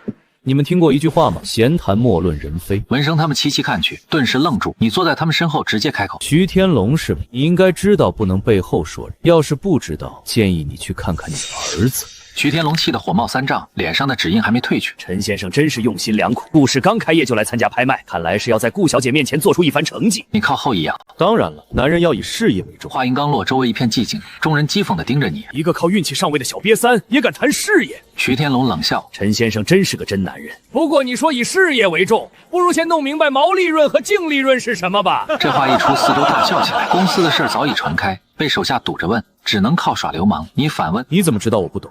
要是我能解释毛利润、净利润，还有故事的发展定位，那你跪下磕3个响头叫爸爸如何？”话音未落，众人都盯着你，像看傻子。林振南摇头叹息：“他还以为别人不知道公司的事儿，还在那里演戏。小人得势真忘乎所以。”好啊，答对了我磕头叫你爸爸，答不上来你得给我磕头叫爸爸，敢不敢？徐天龙正愁没机会拆你台，这小子跪叫爸爸，顾云溪肯定马上踢了他。成交。你坚定回应。张双想劝劝，可一想到这是给你推下去的好机会，又减声了。这时徐天龙笑里藏刀：“陈先生，直接开始吧，我洗耳恭听。”你扫他一眼，随后你侃侃而谈，每条都说得非常透彻，说得越多，现场越多人脸色发沉。这家伙服了3年，刑刚出狱，怎么商业理解竟然这么深刻？听他讲简直茅塞顿开，醍醐灌顶。你说完含笑望向徐天龙：“徐总，是时候跪下叫爸爸，声音大点儿，我耳朵不好。”话音落，全场鸦雀无声。徐天龙满脸惊讶，这家伙怎么知道这么多？连林振南也愣住，想起父亲的话：“陈凡保林家百年昌盛，或许真是深藏不露的商业奇才。”张双也震惊不已，刚以为陈凡没用，没想到他商业理解这么深。见徐天龙无动于衷，你提醒一声：“徐总，别愣着，快跪下叫爸爸。”人们这才反应过来，眼神复杂望向徐天龙，他挤出一个比哭还难看的笑：“陈先生真会开玩笑，我们都这么大年纪了，居然像小孩子打赌。刚才不过是玩笑话，不作数不作数，全天海地产富豪都在，跪了叫爸爸以后咋做人？绝对不能跪！谁他妈跟你玩笑了？你不跪，我亲自动手！”徐天龙笑容顿时凝固，眼神求助看向林振南。林振南赶紧转移视线。这时候有人硬着头皮开口：“陈先生，刚才是玩笑话，别当真。”天海大家抬头不见低头见，别太难为人。话还没说完，咔嚓一声，你忽然向前伸手，砰！他椅子瞬间被震碎，整个人直接穿过椅子跪地。众人说话立刻停住，不可思议盯着的椅子碎了，他特么还是个人吗？你满意收回手，还补一句：“当然，你不履行没关系。”但我不介意拍碎你脑袋。这话一出，没人敢吭声，只能眼巴巴看着。徐天龙气到极点，狰狞喊道：“好，我叫，你敢答应吗？”随后，徐天龙怒吼道：“爸爸！”你淡淡回应：“乖儿子，起来吧。对了，我是你爸爸的事保密，公开场合别叫。没人时偷偷叫，真是杀人诛心。徐天龙眼都气红了。正好拍卖会开始，徐天龙还想说话，也只能忍着坐下。拍卖官简述140地块优势，主持人宣布起拍价6000万、7000万、8000万，竞价飞速上涨2个亿。林振南出价坚定5个亿。一声响起，现场鸦雀无声。特么哪有这么出价，简直来捣乱！陈先生太高了。张双急忙提醒。5亿地价加建筑费，还赚不赚钱？不高，我看好这地。林振南脸色骤变，他确实来报复的。5亿拿地还有利，但太低了。犹豫片刻后又举牌5亿3000万，你马上跟进。7个亿。林振南愤怒转头，像是快喷火似的。哪有这么拍卖的？纯粹搅局！7个亿地价几乎没利润。你冷笑。天海首富没钱，没钱别争。10个亿。徐天龙突然举牌，语气冰冷。这地我要了。谁挡我撵谁，心里冷笑连连。这件拿地计划的完美，才不亏钱。新官上任3把火，可以，但火一定烧他本人。11亿，你毫不犹豫。13亿，徐天龙紧跟。说了，没人能争过我，这块地我要定了。众人望向你，期待你再出价。张双满头大汗，你微微沉吟。既然如此，那就不要了，走吧。说完，径直离开。众人顿时呆住。他说不要就不要，刚才逼人跪的气势哪儿去？就在你走出拍卖会，一阵高跟鞋声伴着制服款款而来。没想到真的是你。柳如烟急匆匆冲过来。柳如烟这个女人真是纠缠不休。柳如烟看到你那表情，白了你一眼。这家伙真是走运了，不但成了林佑薇的男友，还成了顾小姐的合作伙伴。他语气酸楚地说：怎么不想见我吗？你干脆点头。没错，很烦你。柳如烟气得脸都红了，一个刚出狱的家伙居然敢这么对她。你还真是狂妄自大，将来肯定乖乖求我，到时候别忘了你今天的态度。林佑薇不可能嫁给你，顾云熙也会离开你，到时你什么都不是。你懒得理会，干脆转身。柳如烟气得说不出话来。你什么态度啊？明明昨天徐宝石是他找来救你的。你真是忘恩负义，早知道这样才不救你呢。柳如烟快步赶上你，满脸不满。我可是来谈合作的，我们公司的建材正好适合你用。听到这儿，你一阵头疼。你根本没打算做生意，答应顾云熙只是受不了他眼神的压力，来这也是受不了张双的嘲笑，根本没真心要干。为了避开他的纠缠，你随口应付道：找张秘书谈吧。柳如烟咬牙切齿，居然敢敷衍他，果然男人没一个好东西。得了便宜忘了当初可还追着自己上飞机，还追着去餐厅呢。但为了订单，他又装乖说道：陈凡，我们毕竟有过婚约，你帮个忙把订单给我吧。你浑身一阵鸡皮疙瘩，这女人好像有点精神分裂。这时徐宝石走过来，脸上满是不屑，揭穿真相。他根本没拿下那块地，今天拍卖会输给了我们天龙集团。徐公子，柳如烟激动喊着：又见面了，你比之前精神多了，简直是所有女孩心目中的梦中人。你说没拿到地是什么意思？徐宝石轻蔑地瞥了你一眼，接着笑道：刘总，你恐怕还没搞清楚，140地块已经被天龙集团拿下了，你说人家怎么给你订单？柳如烟闻言愣住了，狠狠白了你一眼。没拿到地你不告诉我，这次是你欠我，下次你欠我的合同必须给我。没有效。徐宝石立刻宣战：姓陈的，从今往后我徐宝石要跟你明争暗斗，1个月内我会让顾小姐看清你，把你踩在脚下。你冷冷吐出2个字：傻鸟。徐宝石瞬间火冒3丈。柳如烟见情况紧急，赶紧劝你快道歉。你知不知道昨天救你的人就是徐公子？他救你，你被逗笑了，转头看向徐宝石。徐宝石本来气势汹汹，听了这话有些慌了，可柳如烟没注意，继续开口说道：不然呢？你以为张楼王为什么放了你？全是徐公子亲自求张楼王快点道歉，这是为你好，懂吗？突然一巴掌毫无预兆甩在徐宝石脸上。我最讨厌说谎的人，你最好整理整理说辞。你救我了吗？徐宝石捂着流血的鼻子。柳如烟被这一打震懵了。陈凡，你干嘛？啪，又是一巴掌，还不说真话。徐宝石快气疯了，但又打不过你，唯有无奈喊：我什么都没做。你轻蔑瞥了他一眼。这家伙看着人模狗样，其实一肚子坏血，离他远点，小心被他卖了还帮他数钱。说完你转身离开。柳如烟看着你走远才回神，急忙安慰徐宝石：徐公子你没事吧？要不要去医院？我陪你去。柳如烟知道自己还想从他手上拿订单，徐宝石擦去鼻血，摆摆手说：不用，小伤没事。说着又看向柳如烟：小人得志便猖狂，成了顾小姐合作伙伴，竟然连我的救命恩情都不认了，今天就不该救她啊！柳如烟有点迷惑，一时不知该相信什么。柳小姐别担心，我不会以你和陈凡的关系记恨你，生意归生意，人情归人情。想要订单没问题，今晚天海酒店等我，咱们具体谈谈。打不过陈凡就碰他的女人，他们还没结婚，正好今晚就让老子尝尝味道。真的？柳如烟满脸笑意。谢谢徐公子，柳氏冰必定供应最佳品质。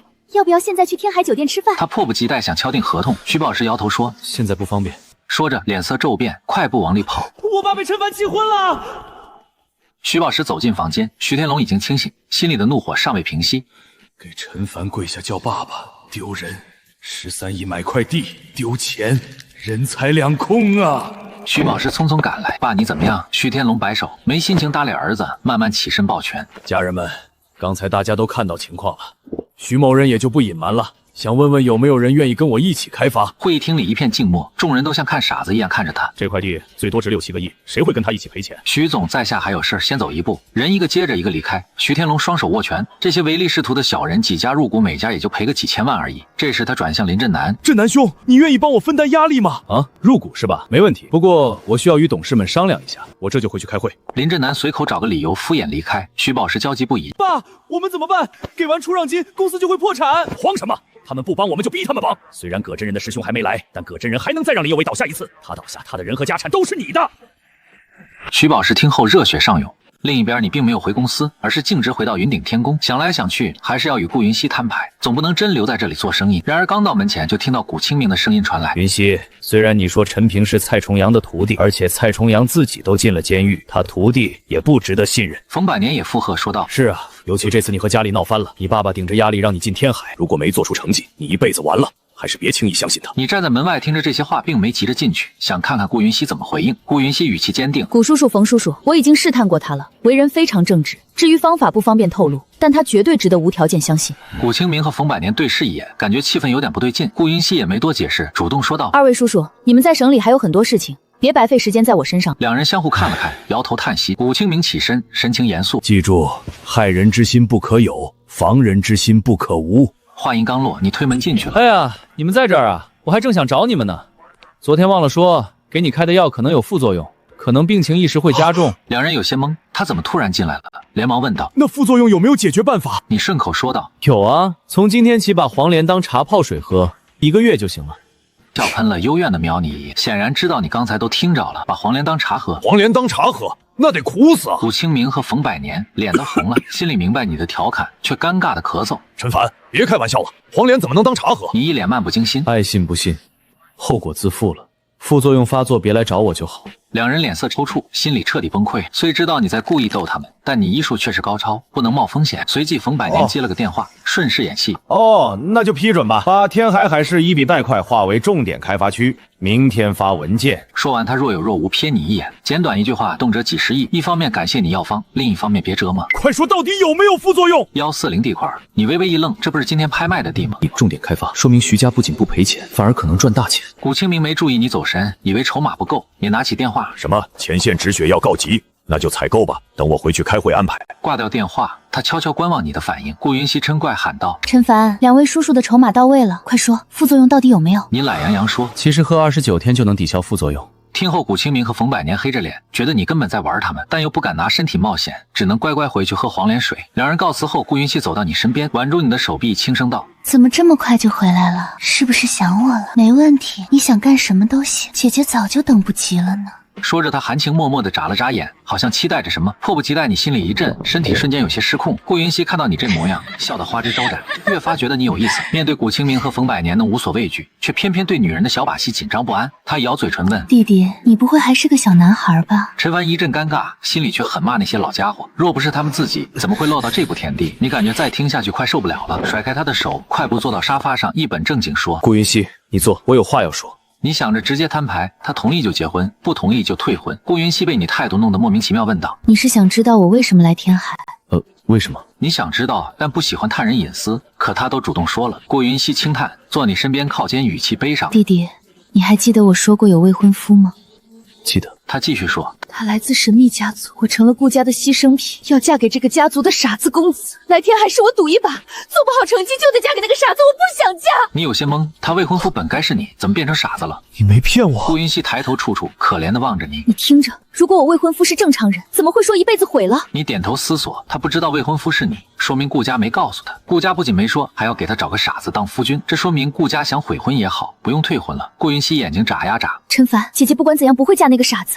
我必须在天海闯出成绩，你帮我好吗？他看你眼神让你心痒难耐，你艰难说：如果做成绩，家族还逼你联姻。顾云溪脱口而出：那我们就私奔。陈凡，如果家族不守信用，你就带我走好吗？姐姐一心一意对你，我们找个没人认识的地方，生很多很多孩子，你赚钱养家，我生火做饭。听他说这些，你心里忽然不痒了，看着他唯美的脸庞，竟有一股想立刻带他走的冲动，情不自禁说：只要你不离不弃，我定让你荣华富贵。你看到他柔润唇瓣，呼吸急促，学着监狱里那些人描绘的姿势，一点点凑上去，越来越近。就在这时，叮铃铃，电话突然响起，两人都吓一跳。顾云熙睁开眼，脸色像晚霞，随后转过身，不敢直视你，心里暗自嘀咕：不会真动心了吧？你尴尬咳嗽，拿出电话，竟然是林有薇。什么事？你接起电话，来天海酒店，我有事情要说。林有薇依旧冷冰冰，没时间。你直接挂断，最讨厌别人命令。不出意外，刚挂断电话，林有薇又打来，你师傅定下婚约时留一样东西过来拿。说完，他迅速挂电话。你听到挂断声，眉头皱了皱。从心底讲，你真不想再见林有薇，但关系到师傅的事儿，不管怎样都得去一趟。我有点事，去吧。顾云熙依然没看你刚离开，他的电话也响了，是张双，他把拍卖会的事情讲得一清二楚。140地块被天龙集团拿走了。顾云熙有些惊讶，这块地的消息是冯叔叔故意透露的，提前拿到利润会非常丰厚，但现在被别人拿走，大部分利润就没了。只差一步呢，小姐。重点是这地我们本可以用6个亿拿下，都怪陈凡太急躁，激怒了徐天龙，逼得对方不得不竞争。他依旧看不起你，想让顾云熙把你辞退，不料被顾云熙打断。闭嘴！从今以后，我不想再听你对他的任何抱怨，不然马上回地京。天海酒店餐厅，林有薇穿着白色连衣裙，就像不可触碰的仙子。你坐在对面，冷声开口：东西呢？林有薇一直望着窗外，听到你语气冷漠，随即说道：在你之前，没人敢挂我电话，你是第一个。他还在为你几次的挂断而生气。作为天海第一美女，围着他转的人多着呢，被挂电话还是头一遭。多余的话别说，我不是来听废话的。我师傅的东西呢？你再度提问。要不是因为师傅，我根本不想接这电话。林有薇虽恼火，但想到父亲的叮嘱，只能忍耐。我知道你对我父母不满，但现实很残酷。成为顾小姐合作伙伴前，你只是刚出狱的人，他们没必要理会你。现在我们家也没理由支持你，所以别敌视，合作只对你有好处。看他一本正经的样子，更觉得好笑。真搞不懂，你们家那么普通，哪来的自信？全家自命不凡，是遗传病吗？比起那些可怕的监狱犯人，天海首富算不了啥，甚至都没资格进名都监狱。你说什么？林有薇怒火猛然烧起。陈凡，我已经很克制了，不要把我的容忍当肆意妄为的资本。天海没人敢这样骂我。他声音引来众人注意，这家伙谁啊？竟然惹林有薇不想活了。你想了想，觉得没必要和他争，淡淡的说：咱话不投机半句多，没必要多说，把东西给我，从此各走各路。林有薇被你轻慢气得不行，他厉声说：你得说清楚，我到底哪点得罪你，不然不给。没招惹我，只是单纯不赞同你的态度。话没说完就被旁边打断，这叫高冷范儿。旁边传来轻佻笑声，一个西装青年走过来啊，有为，别为了这种没出息小人生气，他存在就是添堵。林有薇没理他，转头依然气呼呼的。青年不以为意，瞥你一眼，陈凡顾小姐的合作伙伴还真牛逼，在天海酒店敢惹我女神生气，这是谁？嘘，小声点，他是张猛，天海酒店太子爷，还是林有薇忠实追求者。你冷笑一声，然后呢？张猛抬手轻摇手腕，蔑视道：2年前有老板对右维满口侮辱，我就一点点拔掉他牙齿，让他跪着爬出去。所以你要给我下马威？还不到那个份儿，只是提醒你，惹我的后果你想象不到。但顾小姐的面子还是要顾及一下。我可以在酒店门口贴张牌子，上面写陈凡狗进入，你觉得顾小姐会怎么看你？林有薇插话：不用了，张猛，这事情我自己搞定。他知道一旦闹大，陈凡麻烦会接踵而来。张猛自然不放过表现机会，凑近你威胁：最后机会，立刻跟有为道歉，别以为我开玩笑。话里带着威慑，食客们兴奋起来，等着看热闹。你根本不把他威胁放在眼里，讥讽说：你以为自己是至高王者？你爸是谁？王霸？你还真是你爸的好大儿，不对，应该是你妈的乖儿子。话一出，餐厅安静了一瞬，随即爆发笑声。王霸，王霸还说是他妈的乖儿子，这嘴太损，把全家都骂了。你说什么？张猛脸色铁青。好顾小姐吃饭的小瘪三敢骂我？好，既然你想死，我就砸了你饭碗。来人，把牌子贴上，永远不许他进。林有为听后快步起身。张猛，别冲动，还有商量余地。陈凡，快道歉，这可是天海最大的酒店，要是不让你进，顾小姐是绝不会放过你的。你想了会儿，既然这里是高端场所，要是有工作需要的话，确实不能被拒。于是掏出手机拨给张康，不管你用什么方法，10分钟内买下天海酒店。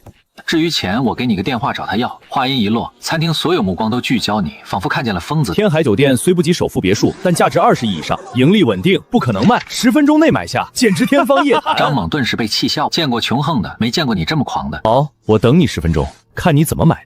林有为失望摇头，不再多言。他以为你尖酸是性格使然，现看来是思维混乱。周围人窃窃私语，太狂了，以为自己是谁？真能收购酒店？我跪着爬出门。张猛看了看时间，讥讽道：还有1分钟，你得快点。要不要再给你30秒？话音刚落，电梯门打开，一群西装中年人匆匆走出，正是酒店法务部成员。他们很恭敬地向陈凡走来。陈先生，这是收购合同，请您过目。一时间全场安静。真买下来了？看到合同，周围人都傻眼。张猛完全不信，对王经理怒吼：王经理，你不想干吧？快收回合同，不然我马上开除你！作为天海酒店太子爷，他根本不相信你有那种实力。林有为倒吸口气，认定这是骗局。可就在这时，张猛手机响了。爸，怎么了？电话那头，张猛父亲愤怒咆哮：“你这小王八羔子，到底得罪谁了？张康鼎用枪逼我卖了酒店。”天海酒店已经易主了。张猛顿时愣住，半句话卡在喉咙，冷汗直流。他终于明白，你打的电话正是给张康鼎的。随后，酒店总经理李伟民匆匆赶来，恭敬地说：“陈先生，我是李伟民，今后全心全意为您服务。”这怎么可能？林有为像见了鬼，事情就发生在眼前，但他却不敢相信。啪嗒，张猛电话脱落。他忽然意识到小看了你，你淡淡问：“还打算写刚才的牌子吗？”张猛汗水直流：“不敢，你不敢，我敢。”李伟民，门口立牌子，禁止张猛和王八入内。此言一出，周围人同情看张猛。张猛气不过道：“别欺人太甚！”你脸色一冷，说道：“再废话，我让你满口牙掉光，还让你学狗爬出去，滚！”张猛憋屈瞪你一眼，灰溜溜走了。林有为不甘示弱：“陈凡，你没想过依仗顾云熙的后果吗？万一有天他踢开你，你会死得很惨。”不止他，其他人纷纷露出担忧的神色。你轻蔑笑：“钱是我的，我缺的不是钱。”你不再理会这个话题，直截了当的问道：“东西呢？给我！”不给！林有为气得跺脚：“陈凡，不管你喜不喜欢我的态度，我就是这样的人，改不了。看你还能狂多久？早晚你会求我。”说完，他气冲冲的离开。你看着他走远，喃喃自语：“不急，以后还有机会。”林有为回家直接躺沙发上。林振南关切问：“怎么样了？”他妈赵亚兰怒火中烧：“还问？看右为样子就知道那个小瘪三欺负他，小人得志，等着瞧，早晚成丧家犬。”他一边骂一边给你打电话，结果电话被挂断。赵亚兰气炸了，继续打电话，见电话不接，又发信息骂。林振南心疼拍右威：“右威，这次不对，陈凡不值得你亲自去。”话刚说到半截，发现女儿已睡着，他推了林右威2下，发现没反应。林振南顿时慌了：“右辉，醒醒！右辉！”赵亚兰脸色煞白，慌乱道：“病不是好了吗？怎么又睡着了？陈凡这废物，连这病都治不好，我得找他。”他再次打电话，却发现被拉黑。林振南焦急说：“我去熬药。”很快，他端来上次的药。林有为喝下仍无反应。赵亚兰咬牙切齿：“肯定是陈凡气得右威复发，老娘要杀了他！”赵亚兰张牙舞爪，又急切说道：“先找徐宝石。”天龙集团办公室见林振南来电，徐天龙冷笑，装作没听见，随后起身恭敬递银行卡：“谷大师辛苦了，这是点心意。”谷大师接过卡：“这回情况类似上次，手法却变了，以前药救不了。”徐天龙紧抿嘴角，心领神会，又递张卡：“这是您的酬劳。”谷大师这才满意：“我累了，先回去休息。”父子2人送走谷大师，回到办公室。爸，什么时候是去救林有为？徐宝石急切问，想起即将拥有林有为，他就心潮澎湃。徐天龙坐回椅，阴冷笑道：“别急，现在着急的是林家，不是我们。记住，成大事需沉稳气度，等林振南来求我，乖乖交钱再去不迟。”徐宝石点头，但心中一刻不想等，只觉越快越好。忽然想起还有个女人等他召唤。爸，我能先出去见朋友吗？放心，您电话一到，我立刻回来。徐天龙同意后，徐宝石转身出门给柳如烟发信息。柳如烟收到后，毫不犹豫放下工作，匆匆整理妆容，直奔天海酒店。天海酒店这座位于48层的餐厅，俯瞰整个天海市，带来无与伦比感受。徐公子，您来了。柳如烟优雅站起迎接徐宝石。徐宝石见到柳如烟，眼中闪过一抹邪恶。路上堵车，让刘总久等了，请坐。柳如烟微笑回应：“我也刚到，徐公子请坐。”徐宝石坐下，直入正题。你想要140地块的供货合同，但合同价值1到2亿，柳氏资产仅5亿，你能搞定吗？柳如烟挺了下背开口。虽然这是柳氏从未有过的大单，但柳氏在天海算老字号，信誉有保证。我刚联系上油供应商，货源稳定保证。徐宝石眼睛眯起几分，见他坐直，身体某些位置更具诱惑。保证没用，天海供应商多，你不算优秀，你得给理由让其他供应商闭嘴。柳如烟一时语塞，确实，相比其他供应商，柳氏无优势。徐宝石见时机差不多，突然发问：“你和陈凡什么关系？”柳如烟愣住，这是他最不想提起的往事。订的娃娃亲，开的玩笑都过去了，如今就是熟悉的陌生人。睡过吗？徐宝石会心一笑。柳如烟被这突然的问题问懵，哪有人问女孩子这种话？想到订单，只好回答道。柳如烟顿时满脸惊讶：“徐公子，你到底想说啥？我只想谈生意合作。”徐宝石不耐烦打断：“我不想听废话，去还是不去？只要陪我一晚，140地块供应合同就是你的。”柳如烟坚定回答：“徐公子，我今天能有今天，全靠自己一步步走出来。我不是那种人。”站住！话音刚落，他起身想走，站住。徐宝石脸色沉了，冷冷：“别以为陈凡能护你，在我眼里。”他不过废物一个。从今起，天龙集团会处处针对你。140地块只是第一步，半个月后顾小姐会看到他的失败，到时就会赶他走。没顾小姐撑腰，他算个啥？这时远处传来叹息声。有些人啊，脸都被打肿还不知道，真好笑。听到声音，两人同时看过去。陈凡，柳如烟目瞪口呆。徐宝石吓得一抖，心想他怎么会在这？你冷冷走向徐宝石，忘了我怎么提醒你的。徐宝石头上冷汗直冒，当然记得被警告后还被揍过一顿。他紧张开口：“闭嘴，先掌嘴。”啪啪，你毫不留情扇了2巴掌，周围瞬间安静，众人议论纷纷，这是谁？居然有人敢打徐公子！陈凡，你疯了！柳如烟慌忙上前拦，砰的一声，徐宝石愤怒站起，满脸狰狞。你打我还没完了是吗？除了拳头，你算啥东西？居然敢来西餐厅！先照照自己能配吃西餐吗？确实打你没完，但也让你照照自己算啥东西，配来天海酒店？你不慌不忙反击，徐宝石怒目圆睁，恨不得扑上去，但清楚自己不敌，咬牙道：“莽夫一名，粗鄙下流！”说着，他从口袋掏出张黑卡拍桌上。知道这是什么吗？我告诉你，这是帝王待遇卡。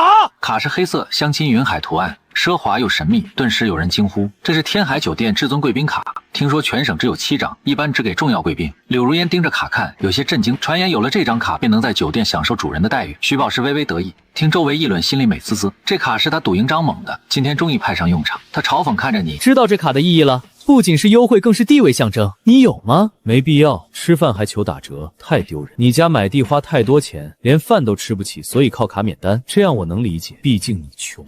柳如烟偷偷瞥你，这家伙嘴真毒。你说啥？徐宝石怒火冲天，明明身份象征被他说穷，突然心生一计。你这是激将法？好，你成功让我生气了。姓陈的，你说我穷，我倒要看看你有几斤几两。服务生，给我上一瓶一生一世。听这名字，顾客们兴奋沸腾。一生一世，法国太和酒庄的一生一世。众人都知82年拉菲贵，却不知拉菲几万块。一生一世市场价95万，天海酒店卖118万每瓶。说话间，服务生端酒上。徐公子，这酒太贵，酒店房逃单需先刷卡，请谅解。没问题。徐宝石挥卡就刷，然后挑衅的看你。我能喝100万元酒，你可以吗？你这用顾小姐钱的穷狗，赚微薄工资的是畜生。不如你也开瓶让我看看，你敢开吗？听完你淡然坐下。抱歉，我可真不穷。服务生，这酒我要2瓶，直接刷卡。随即你甩出卡片。陈凡，你疯了！吃顿饭花几百万，顾小姐会杀了你。柳如烟忍不住提醒，然而你轻描淡写回答：没事，小钱。徐宝石竖大拇指，笑容更浓。这小人得知家伙果然上钩，就是要让他上头多花钱。顾小姐知道了，肯定开除他，到时他就是蝼蚁。又笑言：我这人不服输，别人说我穷，必须杠到底。服务员，再上2瓶，我要比他多。你立即接到：再来4瓶。徐宝石急喊：再来5瓶。两人你来我往。周围人看得目瞪口呆，这不只是酒，更是金钱战。最后服务生提醒徐宝石余额不足，徐宝石毫不脸红，拍掌完味。5瓶就5瓶，陈先生真有钱，吃顿饭花2000万。如果小姐知道你吃顿饭花2000万，说罢他笑瞪你，周围人也等着看你丢脸。柳如烟无奈，你这太冲动了，我早说他故意激你，现在咋跟顾小姐解释？看来退婚是对的，冲动男人不值得依赖。也对，确实难解释，那就退了吧。服务生，麻烦把这些酒全退了，我记得没开封的酒是能退的。徐宝石脸上的笑一下僵了，柳如烟也看傻了，连服务生都怀疑自己听错了。还能这么玩？把酒全都退掉，这样钱不就又回来了？这不是胡闹吗？徐宝石当场炸了，你是不是输不起？卖下来的酒还能退？我只是想证明你就是我，又不是为了真喝酒，凭什么不能退？你神色淡定的开口。徐宝石双手攥得咯咯作响。你才是狗！穷狗！你淡淡回了句：你他妈有本事别花顾小姐的钱！徐宝石气冲冲的吼着：穷狗！你又回了句：你他妈有种就别退！徐宝石扯着嗓子大吼：穷狗！你依旧回了句。徐宝石快被逼疯了，不管他说什么，你翻来覆去就这2个字儿。偏偏他刚才还真没买成单，简直被你一招绝杀。突然他想起手里至尊贵宾卡的权限，抽出卡狠狠拍在餐桌上，近乎抓狂的喊：好，姓陈的，你敢这么骂我？今天我就让你见识见识什么叫特权！服务生，我可是酒店的至尊贵宾，不准给他退。陈凡随手把收购合同掏了出来。我是这儿的老板，谁敢不给我退？看到那份合同，场面一下子安静了。有人带着怀疑去核实真假，徐宝石更是惊得不轻，眼珠子都快贴进合同里，想从里面挑出破绽，结果却让他彻底绝望。这份合同居然是真的。柳如烟难以置信的倒吸一口凉气，而且他对顾小姐收购的事毫不知情。你嘴角微微一扬，多谢徐公子替酒店冲了业绩。一顿饭就花了2000多万，足以载入史册。一时间，所有人都带着玩味看向徐宝石，在酒店里跟酒店老板拼购买力，真够蠢。徐宝石被众人看得差点吐血，尤其在看到你的表情，恨不得把你挫骨扬灰。他气急败坏地嚷着：陈凡，你装什么呢？不就是顾小姐名下的产业吗？你顶多就是个打工的。他憋屈地站起身，气冲冲地朝你撂狠话：陈凡，你给我等着，早晚有一天我会摁死你。随后又冲服务生喊：退酒！2000万拿来买酒，他肉疼的不行，无论如何都得退回来。就在这时，你淡淡开口：今天我也让你看看什么叫特权。服务生不退，服务生吓得赶紧往后退。徐宝石几乎彻底疯了。陈凡，你真不给我退，信不信我以后再也不来这儿消费？你们做的是开门生意，居然敢不满足上帝的要求！上帝的要求当然会满足，但你是条狗。其实来不来我不在乎，因为以后你想来都进不来。通知前台去门口立块牌子，从今天开始，徐宝石和王一律不得入内。话刚落下，四周顿时笑成一片，徐宝石脸都憋成了酱紫色，气得转身就走。可走到门外才发现酒还没拿，当他再想进去，却被天海酒店的工作人员拦在外面。酒店内，柳如烟不解地问：“顾小姐是什么时候买下酒店的？”谁跟你说是他买的？是我买的。柳如烟直接嗤笑出声：“你当我是3岁小孩，就你也能买得起？”你一阵无语，也懒得再解释。柳如烟见你沉默，抿唇一笑：“行了，我就不打击你了。不过陈凡，我劝你以后还是活得真实点，别再这么装了。你老实说，你是不是知道我在这家西餐厅，所以故意赶过来的？”你整个人都有点懵。柳如烟看着你，一脸认真的开口：“陈凡，以后你没必要在我面前刻意表现，有什么话直说就行。虽然我们之间已经不可能了，但做朋友还是可以的。你也没必要偷偷跟着我，要是想约我吃饭，也可以直接约，只要我有时间，我会答应你的。”柳如烟在心想着，肯定是跟林有为相处有压力，心里不太舒服，又想到自己以前对他确实不错，所以他才会跟过来。听到这话，你懒得再废话，直接把筷子一放，起身就走。柳如烟怔了怔，错愕地问：“你干嘛去？不吃了？”反胃。你狠狠甩下2个字，大步离开。你怎么都想不通，他到底哪来的自信？柳如烟望着你离去的背影，苦涩地笑了一声：“或许是被我说中了，所以不好意思了吧。”与此同时，徐宝石回到了家里。爸，我要弄死陈凡，我一定要弄死他！别张口闭口就是打打杀杀，像什么样子？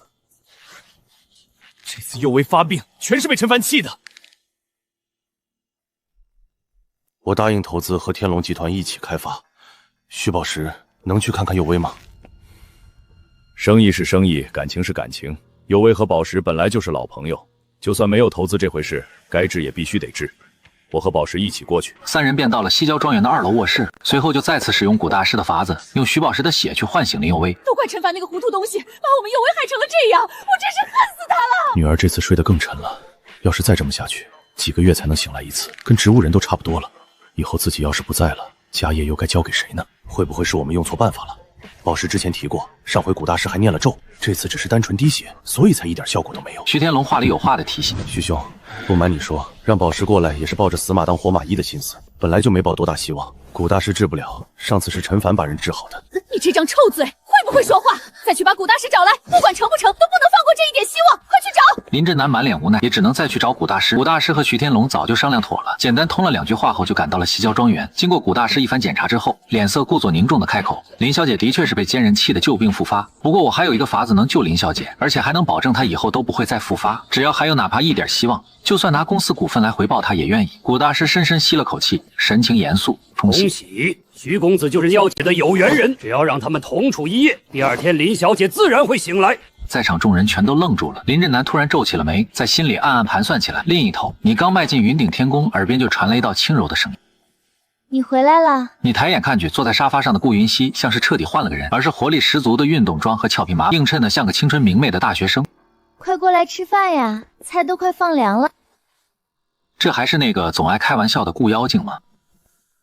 快点过来呀，愣着干什么？嫌弃我做的饭？他见你半天没动，脸颊微微发红。来了。你在餐桌边坐下，打量着那4菜1汤，坐下后也没闻到什么药味，心里反而更惊讶。怎么像是突然变了个人？你快尝尝，这可是我的拿手菜，味道怎么样？好吃，肥瘦正好，入口即化。这至少炖了2个小时吧？你整个下午都在忙这个？一个顾家的大小姐来到天海，整个天海都为之震动，现在居然窝在厨房做饭，这真让人没想到。我从小就喜欢做菜，小学就开始琢磨下厨了。说到这里，他顿了顿，神情忽然有些不自然。你也会做饭吗？当然会了。18岁前老头子把我逼得可狠了，不光得做饭，还得洗衣服、酿酒，家务全是我干。那老头简直就是往死里压榨我。那个老头就是你师傅？那18岁以后呢？18岁之后他就打不过我了，我就让他给我洗衣做饭，只要敢不听话我就折腾他。你们的关系肯定特别好，能不能跟我说说他都教了你些什么？啥都学，医术、武道、风水、八卦、奇门阵法，还有面相八字。面相？你还会看相？那你能不能帮我看看我的面相，看看以后会怎么样？他把2只胳膊都搭在桌上，满脸都是期待的看着你。你认真打量着他的脸，下一秒就愣住了，这还是第一次这样仔细看他。顾云熙察觉到你的注视，脸颊顿时染上红晕，目光也变得躲闪，却依然倔强的和你正面相对。看出什么了吗？再次认真打量顾云熙，可目光刚落过去，你的眉头就不由微皱。在普通人眼里，顾云熙绝对是顶级大美女，可放在七窍七宫的法则里，顾云熙的七窍位置偏偏落进了沙宫，这就意味着命短。这种面相代表他早年多磨难，泪眉说明他天生父母不喜，和兄弟姐妹也不亲近。印堂倒是明亮，下颚也有光彩，可偏偏落进了沙宫。也就是说，他会在自认为最幸福的时候突然横死，你当场被惊到了。人们都说天煞孤星命不好，却不知道更可怕的是天煞孤人。怎么样了？你可别吓唬我，可不许说不好呀！要是不好的话，那就是你看错了。我现在可幸福得很呢。你勉强扯出一抹笑。以前听师傅提起这些的时候，你还觉得那是假的。这世上哪会有命这么苦的人？你笑什么？你不会觉得我是在骗你吧？真的，我现在真的觉得特别幸福。难道你就一点都不好奇我为什么这么幸福吗？那为什么你会觉得幸福？因为遇见了你。话音落下，他的脸上又悄悄漫起一层红晕，可那双眼睛还是倔强地望着你。你的心莫名颤了一下，总觉得他这句话和以前不一样，却又无法点明缘由。我去开门。还是我去开吧。小姐，我刚收到消息，省里已经决定开发140地块，投入的规模非常大，这块地的价值估计会翻倍。这么好的机会被陈凡弄砸了，我建议直接开除他。来天海是向家族证明能力，140地块本就是个绝佳的机会。冯叔叔那边也递了消息，只是还是晚了一步。我知道了，你先回去吧。这明明就是陈凡的责任，你居然不打算追究？闭嘴！我说了，我知道了。140块造成的损失，我会亲手拿回来的。你想拿下140地块？当然想，都怪你了，不然这块地早就是小姐的了，你必须负责。行啊，既然他想要，那拿回来不就行了？这事没你们想的那么难。陈凡。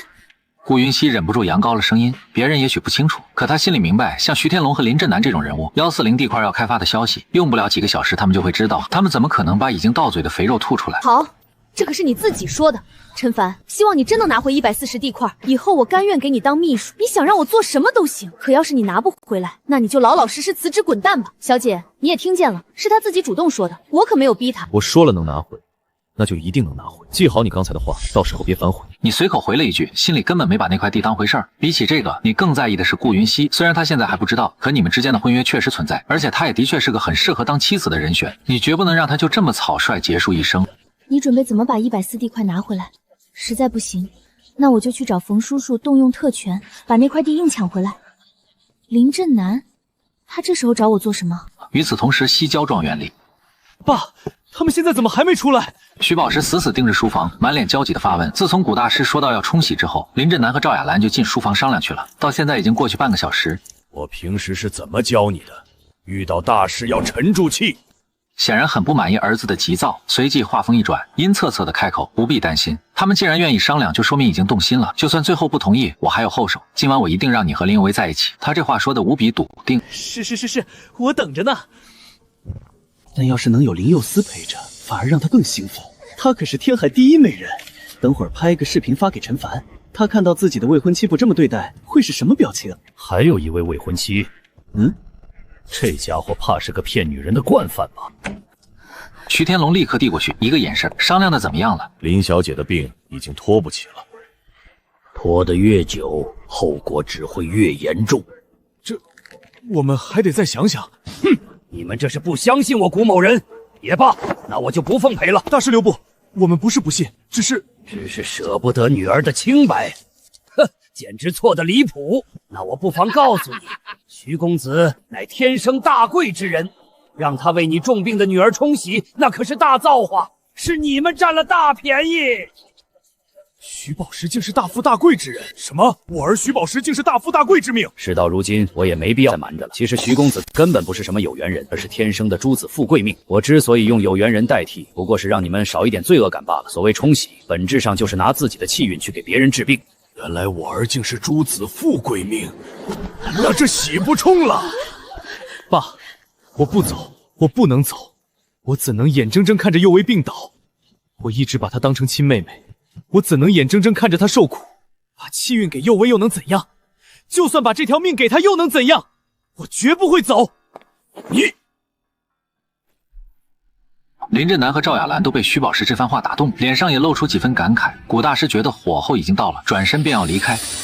好，已经愿意为了救他毁掉自己这一生，倒还真是有情有义。我还是得提醒你一句，等你为他冲了洗，再把气运渡给他，早晚会有后悔的那一天。我就等着你后悔的那一天。可刚走到门口，房门被猛地撞开，两只脚从门外猛地伸了进来。想来就来，想走就走，你问过我了吗？陈凡。徐天龙和徐宝石瞬间脸色大变，他怎么跑到这里来了？紧接着，你身后又出现了一道人影，正是顾云熙。她换上了一身黑色长裙，整个人显得格外高贵。顾小姐，您来了。林震南和赵雅兰像是见到了救命稻草，连忙快步迎了上去。刚才林震南打来的那通电话，就是希望他能出面把你请来治病。毕竟在天海混，得罪徐天龙还是得罪林震南，他只能选一个。我一接到电话就赶过来了，应该还没错过吧？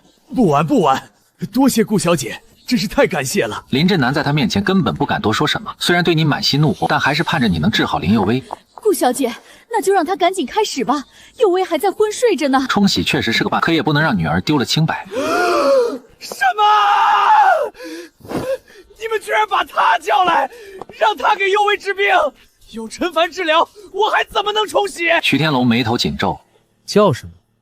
是怕你们那见不得人的把戏落空吗？你此言一出，徐宝石和徐天龙瞬间浑身一震，难不成被他识破了？邪恶计划，这是什么意思？你摊了摊手，心里满是无奈。我真想不通你的智商是怎么当上首富的。前阵子林佑威昏迷，徐宝石就说他命定要冲喜。这次林佑威再次昏迷，他居然还想冲喜，多简单的问题，他们跟这个骗子是一伙的，为的就是睡你女儿。这话一出口，林震南和赵雅兰顿时看向徐宝石，顾云熙也皱紧了眉，脸色很不好看。你这是血口喷人！徐天龙则咬紧了牙关，虽然满脸都是怒意，却依然强行保持冷静。陈先生，我知道我们之间有矛盾，但话不能乱讲。之前我从未见过古大师，又怎么可能跟他合谋？我儿子能救林佑威，是因为他天生带着诸子富贵命，能为度气运疗伤。你冷冷一笑，诸子富贵命哪来的诸子？是那张脸吗？看来上次还是下手太轻了。你！徐天龙气得差点吐血。顾小姐，我真想不通，你为什么要跟这种狂妄自大的家伙搅在一起？这人嚣张跋扈，做事说话毫无顾忌，根本不值得赏识。我儿子比他强上1000倍，我比他强1000倍、10000倍。你哪儿强？强在被马骑过？徐宝石瞬间被噎住。他们是一伙的，想找证据就自己去找吧。还有，若不是顾小姐劝说，你们就算跪着求我，我也不会过来治病。这是最后一次，以后不用再来找我。但有一个前提，天龙集团的股份得给顾小姐。他这是什么口气？在命令谁呢？可为了女儿的病，终究还得低头。我明白，我会把股份给顾小姐。你见目的已经达到，也不再废话，直接朝2楼卧室走去。站住，小子！你这个黄口小儿，怎么敢踢我？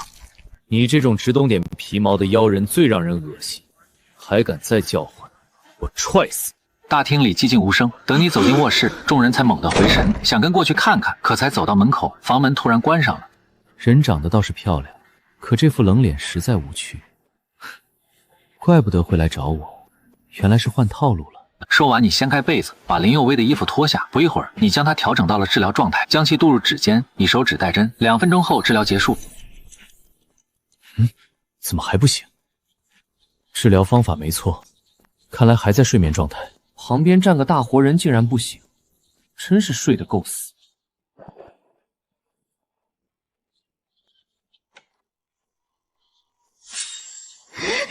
陈凡，别说是男人，就算是女人也没有。林兄，你可不能信这种疯话！我愿意对天发誓，我之前绝不认识古大师，陈凡绝对是在污蔑我。顾云熙静静坐在一旁，眼神始终冷静。他心里虽然相信你，却拿不出相应的证据。林震南和赵雅兰沉默地坐着，谁都没有表态。他们心里很清楚，若这时对徐天龙发难，万一你没治好林佑威，那该怎么办？之后还得指望徐宝石和古大师，因此不表态才是眼下最好的选择。怎么样，佑威治好了吗？林震南和赵雅兰连忙起身追问，顾云熙眼里也写满期待，而徐天龙3人却紧张到了极点。你望向他们，居然还能这样和平相处，心里有些疑惑。林震南得知女儿被算计，居然还忍下去，真是个受气包。已经治好了，上去晃一晃他就醒了。醒了，佑威醒了！听到这话，林震南总算松了口气，徐天龙3人却愣在了原地。谋划了这么久，到最后还是被陈凡给搅黄了。这家伙这么厉害，还有林震南会不会相信他的话？要是信了，他们该怎么办？他们彻底慌了。顾云溪眼里满是崇拜，望着你浅浅一笑，随后又看向林志南。林先生，既然陈先生已经治好了令千金，也该履行约定了，把合同签了，把地交出来吧。然而突如其来的铃声响起，林志南接起电话之后，整个人愣住。什么？140地块周边要被重点开发。同一时间，徐天龙也接了个电话，140地块要被重点开发。见状，顾云溪微微蹙眉，这个时间实在太巧了，但很快又舒展开来，依旧相信首富不是言而无信的人。我们这回活了！徐天龙放下电话，内心激动不已，块竟然暴涨了几倍，这简直太不可思议了。但他忽然有些后悔，要是再拖一拖，这块地就全是自己的，根本不用和林志南分。他眼底掠过一抹算计，紧接着开口：顾小姐，我猜中了，你是提前收到了消息，所以才让陈凡来救佑薇，对不对？言下之意，赤裸裸的指出他为了利益算计，故意坑害林志南。顾云溪坦然开口，大方承认。没错，不过我相信这块地无论翻多少倍，也没有林小姐重要。林先生一向爱女如命，就算提前知道消息，也还是会让他出手治疗。徐天龙一时也无话可说，只好看向林志南。林志南思索片刻，终于开了口，脸上露出一丝笑意。为了女儿，这块地不管值多少钱，都可以当做诊金。顾小姐，我自然会履行承诺，不过合同需由顾小姐来签，不能让陈凡来签。顾云溪微微皱眉，什么意思？林志南神情郑重。顾小姐可能还不清楚，我家右卫之所以昏睡，并不是徐兄和顾大师设局，而是被你身边的陈凡气的。地我可以给你，但我绝不可能让仇人签字。这话一出，在场的人全都懵了。你带着怒意开口：“你没脑子吗？”不必再解释了，就是你害的。林志南态度很坚决。顾小姐的我给你，合同随时都能签。许天龙忍不住大笑，幸好林兄看得明白，不然我可就真被冤死了。你说的没错，绝不能让陈凡来签。林叔叔果然明智。徐宝石得意地瞥了你一眼。我顾某从不做那些龌龊事儿，倒是某些人背地里根本不是东西。顾大师又重新得意起来。顾云溪气得不轻，没有你的签字，按照和张双的赌约，你就得离开。到了那时候，就算他再怎么解释，也无法服众。要是这个字，我偏偏就要让陈凡来签呢。他气场全开，整个房间的气压都陡然升高。徐天龙和徐宝石脸上的笑都僵了，林志南的神色也沉了下来，但还是只能硬着头皮。顾小姐，我无心与你为敌，但我看不上陈凡这个无耻之人。如果顾小姐非要逼我，那我只能毁约了。顾云溪微微眯起双眼，这时候你冷冷笑了起来。很好，这块地你们自己留着吧，我们不要了。但在明天天黑之前，我会让你们跪着求我把地收下。顾小姐，我们走。顾云溪本想继续施压，可见你态度冷到了极点，他还是点头跟着离开。等你们走出别墅的时候，徐宝石忍不住骂道：“呸！什么玩意儿，还敢往我身上泼脏水，真是个垃圾东西！”林兄英明，为了庆祝，明天在140地块办破土仪式怎么样？徐天龙心情大好，地块暴涨，还顺势把矛盾甩到了你头上。除了儿子没能睡到林佑薇，今晚堪称完美。林志南没有附和任何人，只是摆手让他们离开。楼上的赵雅兰终于忍不住了：“你为什么？”林志南叹了口气，不管真相到底如何，顾小姐终究要回地京，陈凡迟早会变成废人，可天龙集团却会一直存在。真要牺牲一个人，只能是陈凡。话音刚刚落下，林佑薇从房里走了出来，眉心紧紧拧着。爸，我们有没有可能小看陈凡了？你和顾云溪离开别墅，他心里的怒气依旧难平，认为林志南忘恩负义。他见你脸色发沉，主动道歉。对不起，要不是我，你也不会受这种委屈。我也没想到他会这样，以后我不会再让你做任何不愿意做的事情了。顾云溪越想越内疚，你轻声安慰他：“别怪自己，是他们太没有底线。”说到这里，你的语气忽然变得坚决。既然如此，那就别怪我做点什么了。停车，我得下去办点事。顾云溪愣了一下，你想干嘛？别冲动，他们可都是天海市商界的大人物。放心，我要让他们乖乖跪下，亲手把地送回。你话音落下，便猛地拉开车门跳了下去。顾云溪失声惊呼：“陈凡！”可等他再睁眼一看，你早已跑出老远。20分钟后，你的身影落在了140地块，你眼神微微闪动，脚步沉稳地围着地块踏起八卦步，一边仰头查看星象，脸上透出前所未有的庄重与决绝。之前你从未动用过特殊手段，但这次林志南彻底惹怒了你。虽然你不擅长商战，但你可会施法。1个小时过去，你沿着地块走完最后一圈，一脚重重踏下，冷声暴喝：“震开！”轰隆，地面仿佛颤了颤，夜空中一颗流星闪过。次日，省里拍板重点开发140地块周边。这个消息传遍全城，大家原以为徐天龙要遭重创，却没料到最终小丑竟然是你。有人粗略估算，只要开发推进顺利，徐天龙这一次能狂赚20多亿。只可惜得和林振南平分一半，想到这儿还在懊悔。宝石，你去盯住现场，再过1个小时破土动工仪式就开始了，现场布置一定要弄得体面一点。徐宝石满脸得意，爸，你就等着瞧吧。陈凡那个小瘪三儿还想让我们下跪，待会儿我就让他当众丢尽脸面。云顶天宫张双急匆匆冲进了别墅，手里还攥着一张邀请函，那是天龙集团送来的破土动工邀请函，上面还特意顶明陈先生必须到场。你随手接过那张邀请函。陈先生，你看完这封邀请函有什么想法？能有什么想法？既然人家请了，那就去呗。你这人的脸皮可真不是一般厚。张双顿时气得不行，转头看向顾云溪：“小姐，按照之前的约定，他没拿回土地就该主动辞职，这些话你也听见了。”顾云溪面露难色，他知道土地多半拿不回来，可他又舍不得让你离开，只能硬着头皮开口：“今天只是破土动工，也许还有机会回到我们手里呢。”小姐，他到底给你下了什么迷魂药？张双被气得直跺脚。你懒懒地站起了身。走吧，去瞧瞧这个动工仪式，说不定有惊喜。话刚落下，你已经率先迈步出门，顾云熙和张双只能无奈跟上。仪式现场人潮涌动，天海的名流全都到了，四周的冷嘲热讽不断。陈凡居然还真敢来，顾小姐怕是后悔死了。地没拿到，还得陪着看他出丑。顾云熙听得脸都红透了，张双更是一直狠狠瞪着你，可你只是淡淡一笑，根本没有理会。就在这时，徐宝石拨开人群走了过来，装出一副客气模样。顾小姐，欢迎您大驾光临，不过您实在不该把这种人带来。顾云熙的脸色冷若寒霜，我带谁过来，还轮不到你来过问。徐宝石被怼得脸色发青，心里恶狠狠发誓，早晚要把他弄到床上。师培，你看着他狼狈走开，随口来了句：“那就多谢你了。”顾云熙听完，忍不住轻轻笑了笑。而在人群中，柳如烟也看到这一幕，气得直跺脚，一边还惦记着，一边还勾搭顾云熙，死渣男，臭渣男！徐天龙和林志南穿着正装走上台，徐天龙拿起话筒，满面春风的开了口：“在破土动国中感谢一个人，那就是陈凡。要不是有他，我也拿不到这块土地。多谢你了，陈先生。”徐宝石也郑重地鞠了一躬，感谢你把省里重点地块让给我们，我感谢你祖宗8辈。现场顿时爆发出一阵哄笑，谁都听得出来，他们是在拿你开涮。不客气，你们哭的时候别骂我就行。你语气平淡地回了一句，四周目光顿时露出鄙夷。林志南忽然开口：“其实我也得感谢陈，要不差我也进不了这个项目。”他稍稍停顿了一下，昨天他把我女儿气得旧病复发，我正急得像热锅上的蚂蚁，他却主动找门来说自己能治，要求让我想办法拿到这块地，并且给他。我便去找徐总商量，徐总因为担心佑威，当场答应分我一半土地。可佑威清醒后说自己是被他气晕的，所以我最终没有把地给他。至于他为什么非要这块地，我也是今晚才明白。马上被重磅开发。这番话一出，整个现场瞬间安静下来。林有为猛地朝父亲看去，怎么能这么爽？短短一瞬之后，谴责如潮水般涌来。小人，他早就知道这块地要开发，所以算计林小姐。活了多年，还真是头一回见，败类！顾小姐，赶紧让这种人滚蛋，不然他一定会连累你的名声。这种人简直就该被千刀万剐。顾云熙死死攥紧拳头，林志南怎么能这样颠倒是非？而柳如烟则是满脸震惊。难道这真是陈凡做的？而整个现场只有你始终神色不变。这些人早就无耻到了毫无底线的地步，又有什么好生气的？你冷冷地回了一句：“没错，你们说的都没错，我就是想要这块地，到现在也一样。你们要是愿意，我随时出100万收下。”此话一出，全场更是炸了锅。真无耻！你脸呢？这块地至少值20亿，你算个什么东西？拿100万就想买？徐宝石当场怒吼：“顾小姐，立马把他撕了！”顾云熙一下愣住，心里满是疑惑。这话是什么意思？这地怎么可能只值100万？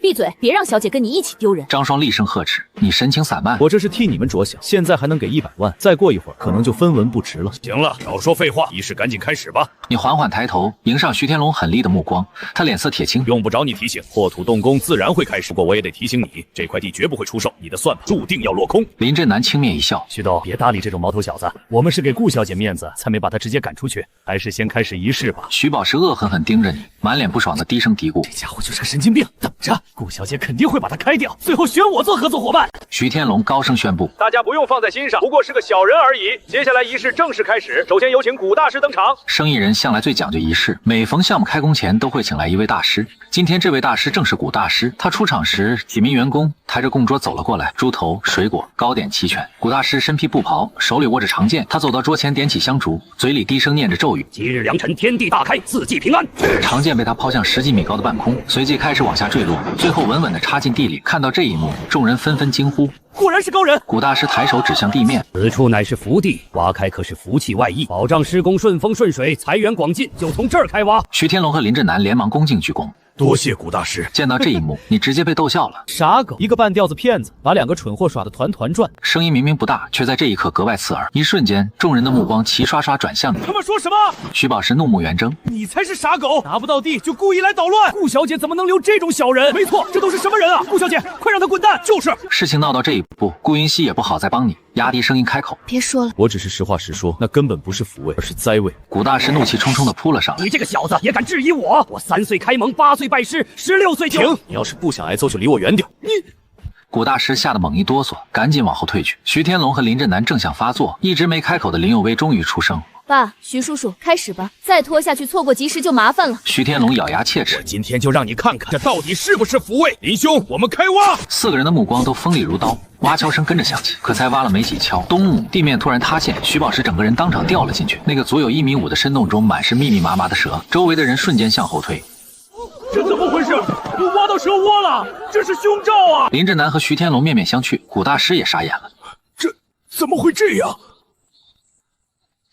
张双吓得脸色惨白，他最怕蛇这种东西，差点直接尿裤子。顾云熙抓住你的手臂，神情紧张：“你只是淡淡一笑，这才只是刚开始。”众人愣神时，徐宝石已在坑里尖叫：“救我！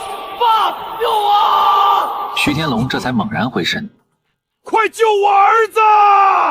徐宝石很快被救上来，身上还挂着好几条蛇，随后被抬上担架送去医院。我早说了那是灾位，你们不信。现在好了，一吵下去就挖出蛇窝，你儿子还能不能活都难说。这仪式还继续吗？你嘴角缓缓勾起一抹笑。现在我出价90万。众人再次齐齐看向你，这次没人敢再出言不逊，每个人眼里都带着忌。你难道真有未卜先知的本事？闭嘴！徐天龙怒火冲天，恨不得当场把你撕碎。他心里特别想去看看儿子，可是他身为老板，走掉算怎么回事？我绝不会让你这种小人看笑话。仪式继续，这只是古大师一时失手，换个位置就好了。古大师重新挑。古大师额头直冒冷汗，却不敢顶嘴。没错，刚才是现场有小人扰乱了我的心智，这次绝对不会再出问题。去！这块地就是财权，只要挖开封土，必定财源滚滚。哇！徐天龙一把抓起铁锹，林正南也立刻跟上，两人对视了一眼，一铲子落了下去。土块被翻开后，就像泉眼被打开一样。白蚁，这是挖到白蚁窝了！林正南当场愣住，徐天龙脸色铁青，古大师也彻底懵了。林无为猛地转头看向你，柳如烟也满脸震惊地看着你。顾云熙慢慢转过头，脸上写满疑惑。这块地，我出80万。这话一落，所有人的视线都落在你身上，每个人眼里的疑惑更重了。你给我闭嘴！徐天龙几乎失去理智。我徐某人宁可不要这块地，也绝不会卖给你。你趁早死了这条心。你只是微微一笑，懒得搭理。林振南脸色阴沉。一开始他还想着会赔点钱，可省里的重点投资直接改变了局面，现在这落差实在太大。再换一块选，我就不信能一直这么倒霉。对，再挑一块，到底行不行？给我一句痛快话。古大师冷汗如雨，他还是头回碰上这种怪事。行，当然行，下一块肯定没问题。他快步走向另一块地，这是寿宫地，住在这里的人都能福寿绵长。徐天龙和林振南拼命开挖，一锹砸下去，数百只蜈蚣瞬间铺天盖地冲了出来，尖叫声顿时四起，人群吓得四散逃开。古大师脸色惨白，这怎么可能？70万！你神色淡淡的开口，徐天龙满脸狰狞，我今天还真就不信这个邪。结果涌出来的是毒蝉。60万！徐天龙控制不住的叫起来。你个废物，要你有什么用？老子自己选。他随手又是一锹挖下去，尘土泥块被掀开，无数蝎子蜂拥而出。这一次不只是徐天龙，连围观的人都彻底崩溃了。到底是个什么鬼地方？要是再冒出壁虎，五毒可就全凑齐了。这还怎么开发？这还怎么住人？徐天龙瞬间呆在原地，心里的绝望难以言表。这消息要是传出去，这地就算便宜也不会有人肯买。陈凡，是不是你在搞鬼？这一切都是你干的，你故意挖坑害我们！少说废话，50万卖不卖？这块地别说50万，就算5万，他们都觉得贵。林振南差点气得吐血，50万这块地他自己可是花了6.5亿入股，没开发之前至少能值20个亿，现在50万卖给你，这贬值也太狠了！我要宰了你！我要弄死你这个小瘪三儿！你轻轻一笑，还没等你出手，顾云熙突然挡在你面前。你敢碰他一根头发，我就动用家族力量灭你全家！不信你就试试。顾小姐，我真不明白你为什么要护着他。我儿宝石哪点不比他强上千万倍？你儿子被马骑过。徐天龙当场哑口无言。顾云熙收回视线，嘴角含笑。仪式结束了，陈凡，我们走吧。这时候你想了想，又随口问了一句：40万卖不卖？不然30万。徐天龙被气得两眼一翻，当场昏死了过去。回去的路上，顾云熙笑吟吟地问：这一切都是你弄的？你总觉得他像是变了个人，不像之前认识的顾云熙，现在反倒更像林家大姐姐。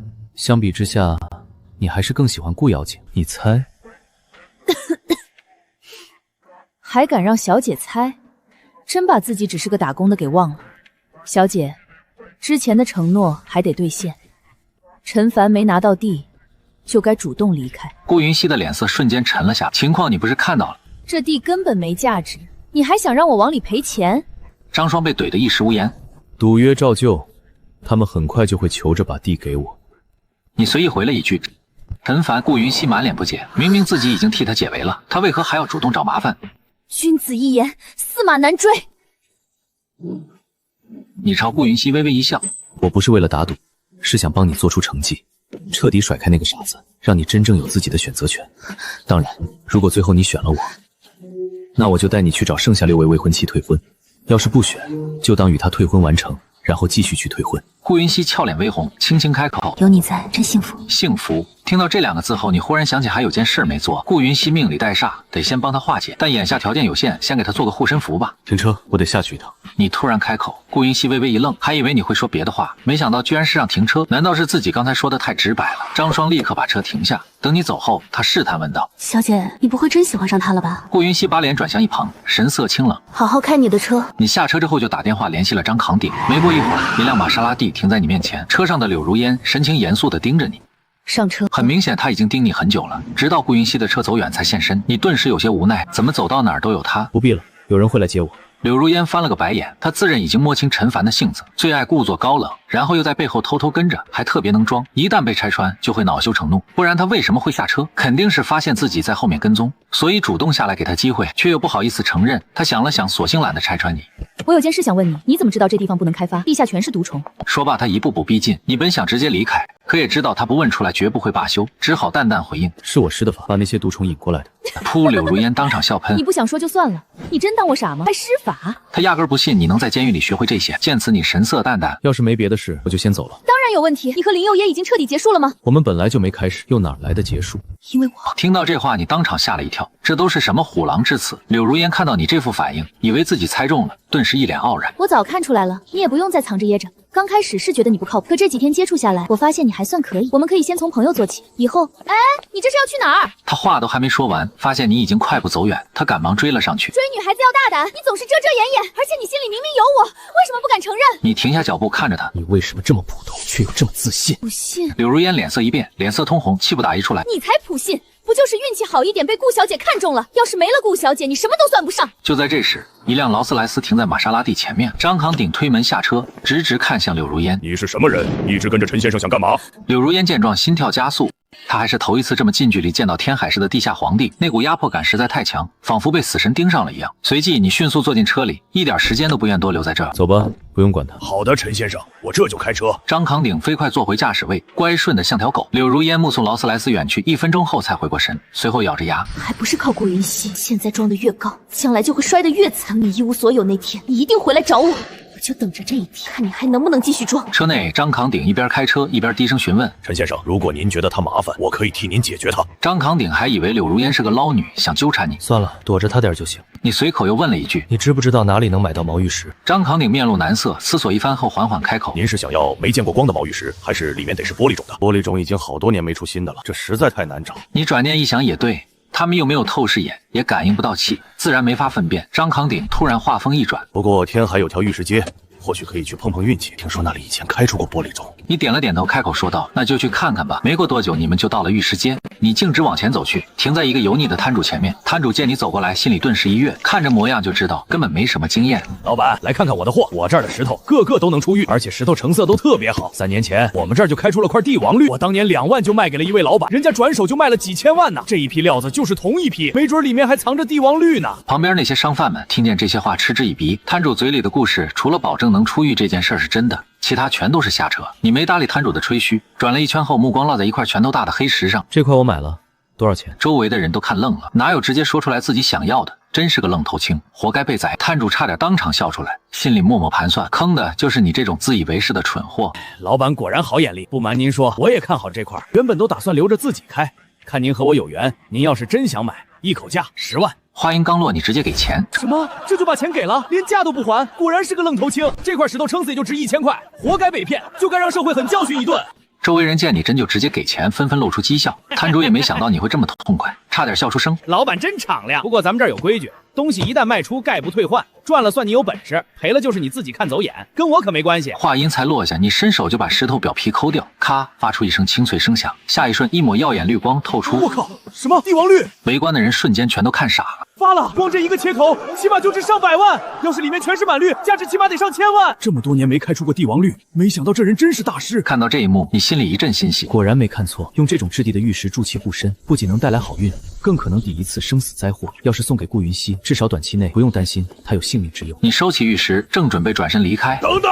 摊主突然喊住你，手里拿着一块相仿的毛石。小兄弟，你拿错了，你买下的是这块，你手里那块是我的。你的？你微微一怔。当然了，2块石头长得太像，你刚才拿错了，赶紧把石头还给我。听到这话，一直站在你旁边的张扛鼎眼睛顿时一瞪。你他妈想耍赖？信不信老子把你扔河里喂王八？摊主却一点都不怕，觉得你手里的帝王绿至少值300万，只要这一次能弄到手，以后就什么都不用愁了。你嘴巴给我放干净点儿！一句话，石头留下，你们现在就能走；要是不留下，你们今天人也别想走，我让你们从这条街爬出去！周围人全都倒吸一口凉气，还是把石头留下吧，你们斗不过他的。这帝王绿值好几百万，你压不住这份财的。你们最好想清楚后果。摊主越发得意，双手抱在胸前。我不想再说第2遍，把石头留下，滚蛋！还有你，刚才敢骂我，自己抽自己2巴掌！哼哼，这家伙不是地下皇帝张扛鼎吗？居然被人当街威胁！你大爷的！老子现在就弄死你！你给我等着！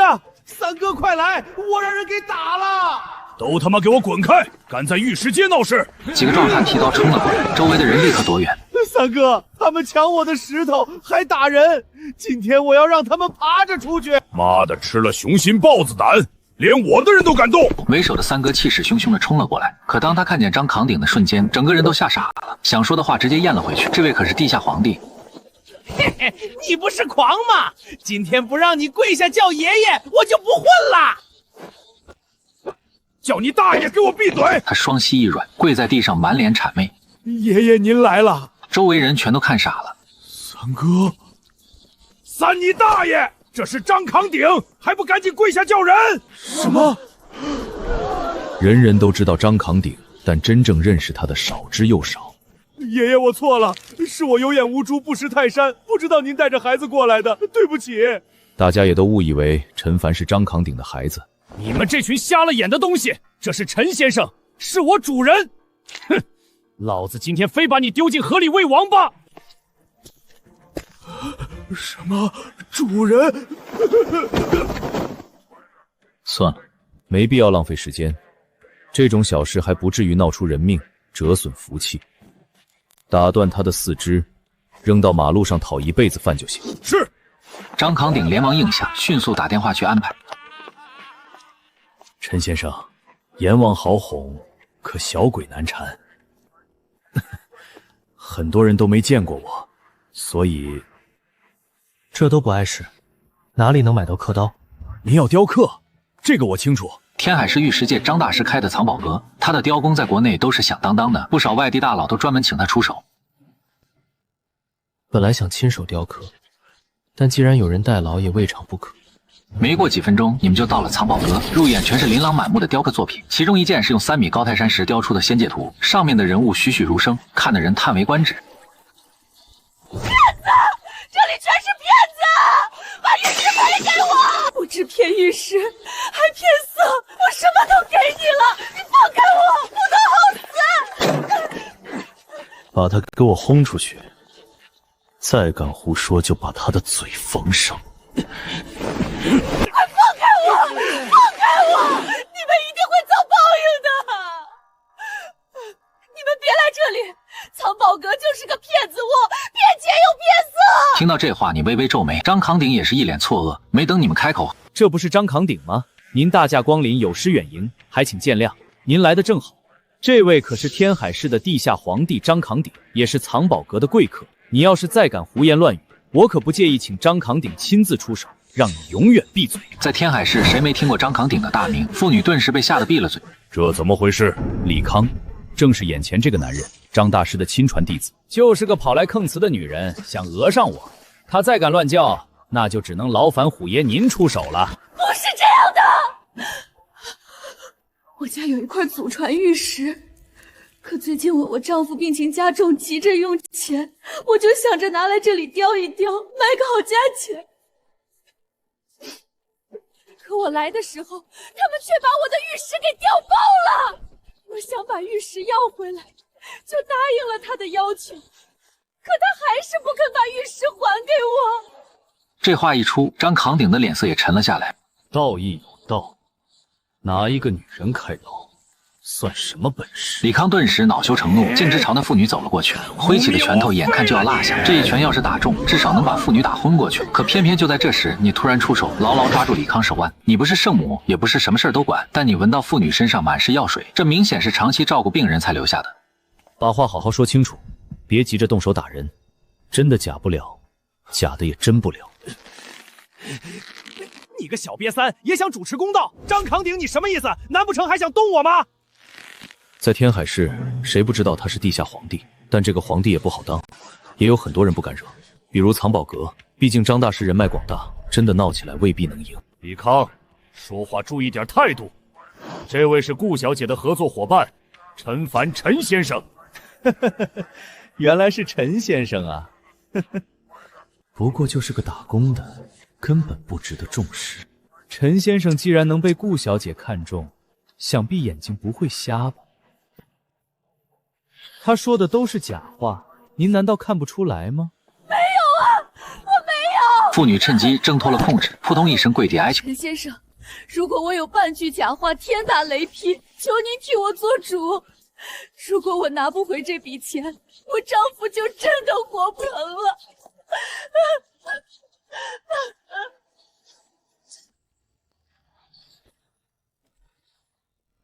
你个吃软饭的打工仔，还敢接连2次对我动手，是不是给你脸了？信不信我一句话就弄死你？都是误会，陈先生，藏宝阁的人脉很深，他们那点人脉，在我眼里根本不值一提。把他的玉石立刻还给他，再拿出500万给他赔偿，否则我就摘了你藏宝阁的牌子。谁敢摘我藏宝阁的牌子？门口传来一道声音，一名穿着唐装、满头银发的老头迈步走了进来，一边走一边咳嗽了2声。来人正是张大师。店里众人连忙打招呼：“师傅！”李康一瘸一拐地迎了过去，直接恶人先告状：“师傅，这个恶妇满嘴胡言，这姓陈的不分青红皂白就动手打人，还口出狂言，您可得给我做主啊！”张扛鼎，你好大的架子啊！别忘了，那个人马上就要回来了。我劝你先想想怎么保住自己的命吧。你就是顾小姐的合作伙伴，年轻人啊，一步登天之后张狂点也正常，可也得分得清对象。狂错了地方可是会毁掉一辈子。就凭你刚刚说的那些话，我按理该不轻饶你。不过看着在顾小姐的面子上，去门口鞠个躬道个歉，然后滚出去。你不会真觉得自己很了不起吧？在我师傅眼里，你不过是一只蝼蚁，捏死你都不费半点力气。他就是陈凡，一个小人物一步登天就被惯得不知天高地厚了，来张大师这里撒野，也不看看自己算个什么东西，赶紧给我滚出去道歉，要不然张大师一句话，顾小姐都得立马把你开掉。张扛鼎心脏狂跳，额头上全是冷汗，看样子他也不敢招惹张大师。你看他这副模样，直接被气笑了，冷声开口：“老东西，你连事情原委都不问一句吗？”你说什么？你也敢对张大师不敬？找死！无耻小辈，竟然还敢在我面前出言不逊！告诉你，我可不是顾小姐，没有非到容着你的理由。赶紧去门口跪下道歉，不然就别怪我不讲情面。难怪雕出一堆狗屁不通的东西。原来这老家伙不仅眼昏花，心术也不正。正好，我也懒得再废话，这块牌匾你就别要了。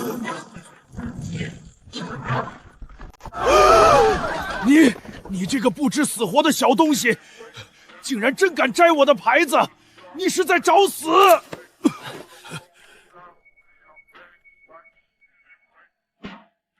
张扛鼎吓懵了，他以为你只是说说而已，谁能想到你真敢动手？现在闹出这么大的事儿，恐怕张大师这些年结交的人都会来找你麻烦。可你心里却半点负担都没有。这种沽名钓誉的老东西开着一家黑店，本来就该让他关门大吉。于是你随口说道：“这不过是给你一点小教训，你若是再敢骗人，我就送你们去见阎王。”说完，你转身就要离开。站住！你敢砸我的牌子，打我的脸！现在还想一走了之？今天我跟你绝不罢休！张大师，滚开！周围的人也纷纷冷笑，让他再嚣张。我早就说过，小人得志准没好下场，现在果然出事了。张大师可是名声响彻四方，听说就连天海最神秘的威虎山庄都跟他有交情，想收拾他那还不是分分钟的事儿。等着看吧，用不了多久他就得跪下求饶。你对这些议论根本懒得理会，反正他们想玩你就陪他们玩吧。于是你低头看向那个一直满脸担忧的妇女，你丈夫得的是不是脑梗阻？你从他身上的药味里判断出了大概，但还要确认一下。妇女连忙点头，是陈先生，我是不是给您惹麻烦了？这不算什么，你去抓3村龙舌草和3村蛇尾草，每天2次，3天后你丈夫的病自然就会好转。去吧。这话一出，四周顿时又响起一阵嘲笑。他还装上医生了，脑梗阻可是世界难题，除非家里身价过亿，不然普通人根本承担不起治疗费用。就凭几10块钱的中药也想治好，简直荒唐。听到这话，妇女明显愣了一下，随后却无比坚定地开口：“陈先生，药方我已经记下了，可我不能走。您是因为我才惹上麻烦，如果我就这样离开，那我还算个人吗？我愿意拿命来扛这个责任。”想走哪有那么容易？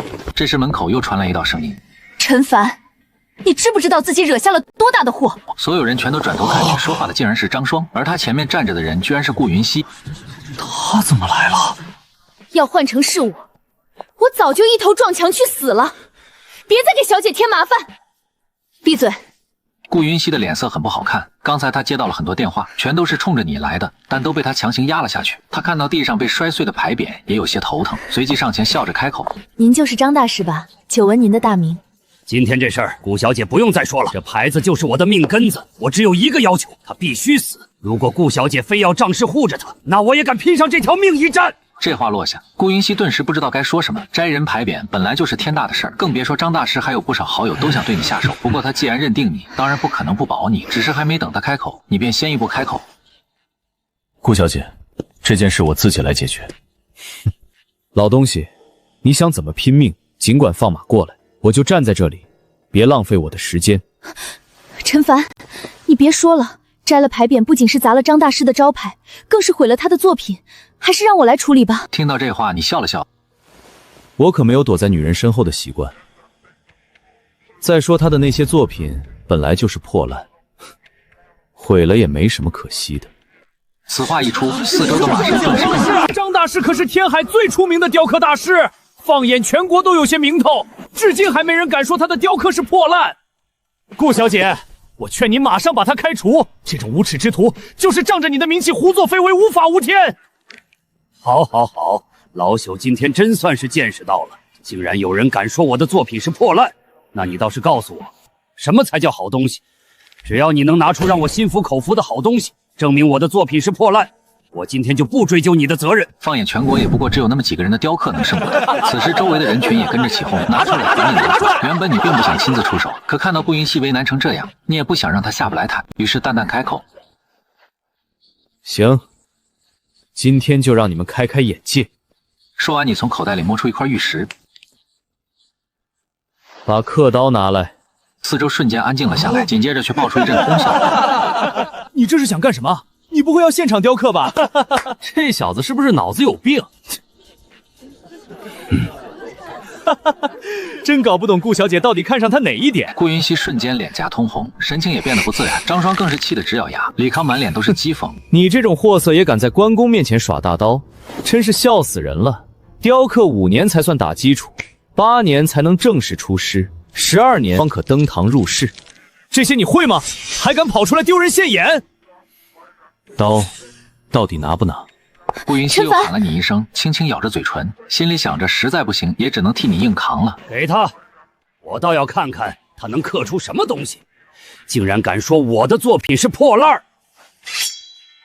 小心着点儿，可别把手给划了。周围的笑声接连不断，你却懒得搭理他们。在所有讥讽嘲笑的目光里，你一手攥着玉石，一手食指飞快翻动，一片片碎屑不断往下掉。当众人看清那块料子的时候，一个个全都愣住了。竟然是帝王绿，可惜落到你手里算是糟蹋了。一时间骂声反而更凶了。转眼就是半个小时过去，你进行最后的修饰，手里的玉石也被刻成了一个圆球。老东西，把眼睛睁大了看清楚，这才是真正的雕刻。众人听到动静，纷纷回头望去，只见你手里的帝王绿翡翠竟被雕成了一个圆润滚圆的球体。上面还刻着数十朵含苞待放的富贵牡丹，那精湛雕工看得人直啧舌，在场所有人都看呆了，尤其是顾云溪和张双，他们怎么都没想到你竟还藏着这般手艺。而李康却只是冷冷嗤笑一声，满脸不屑的嫌弃开口：“雕工太烂，简直不堪入目。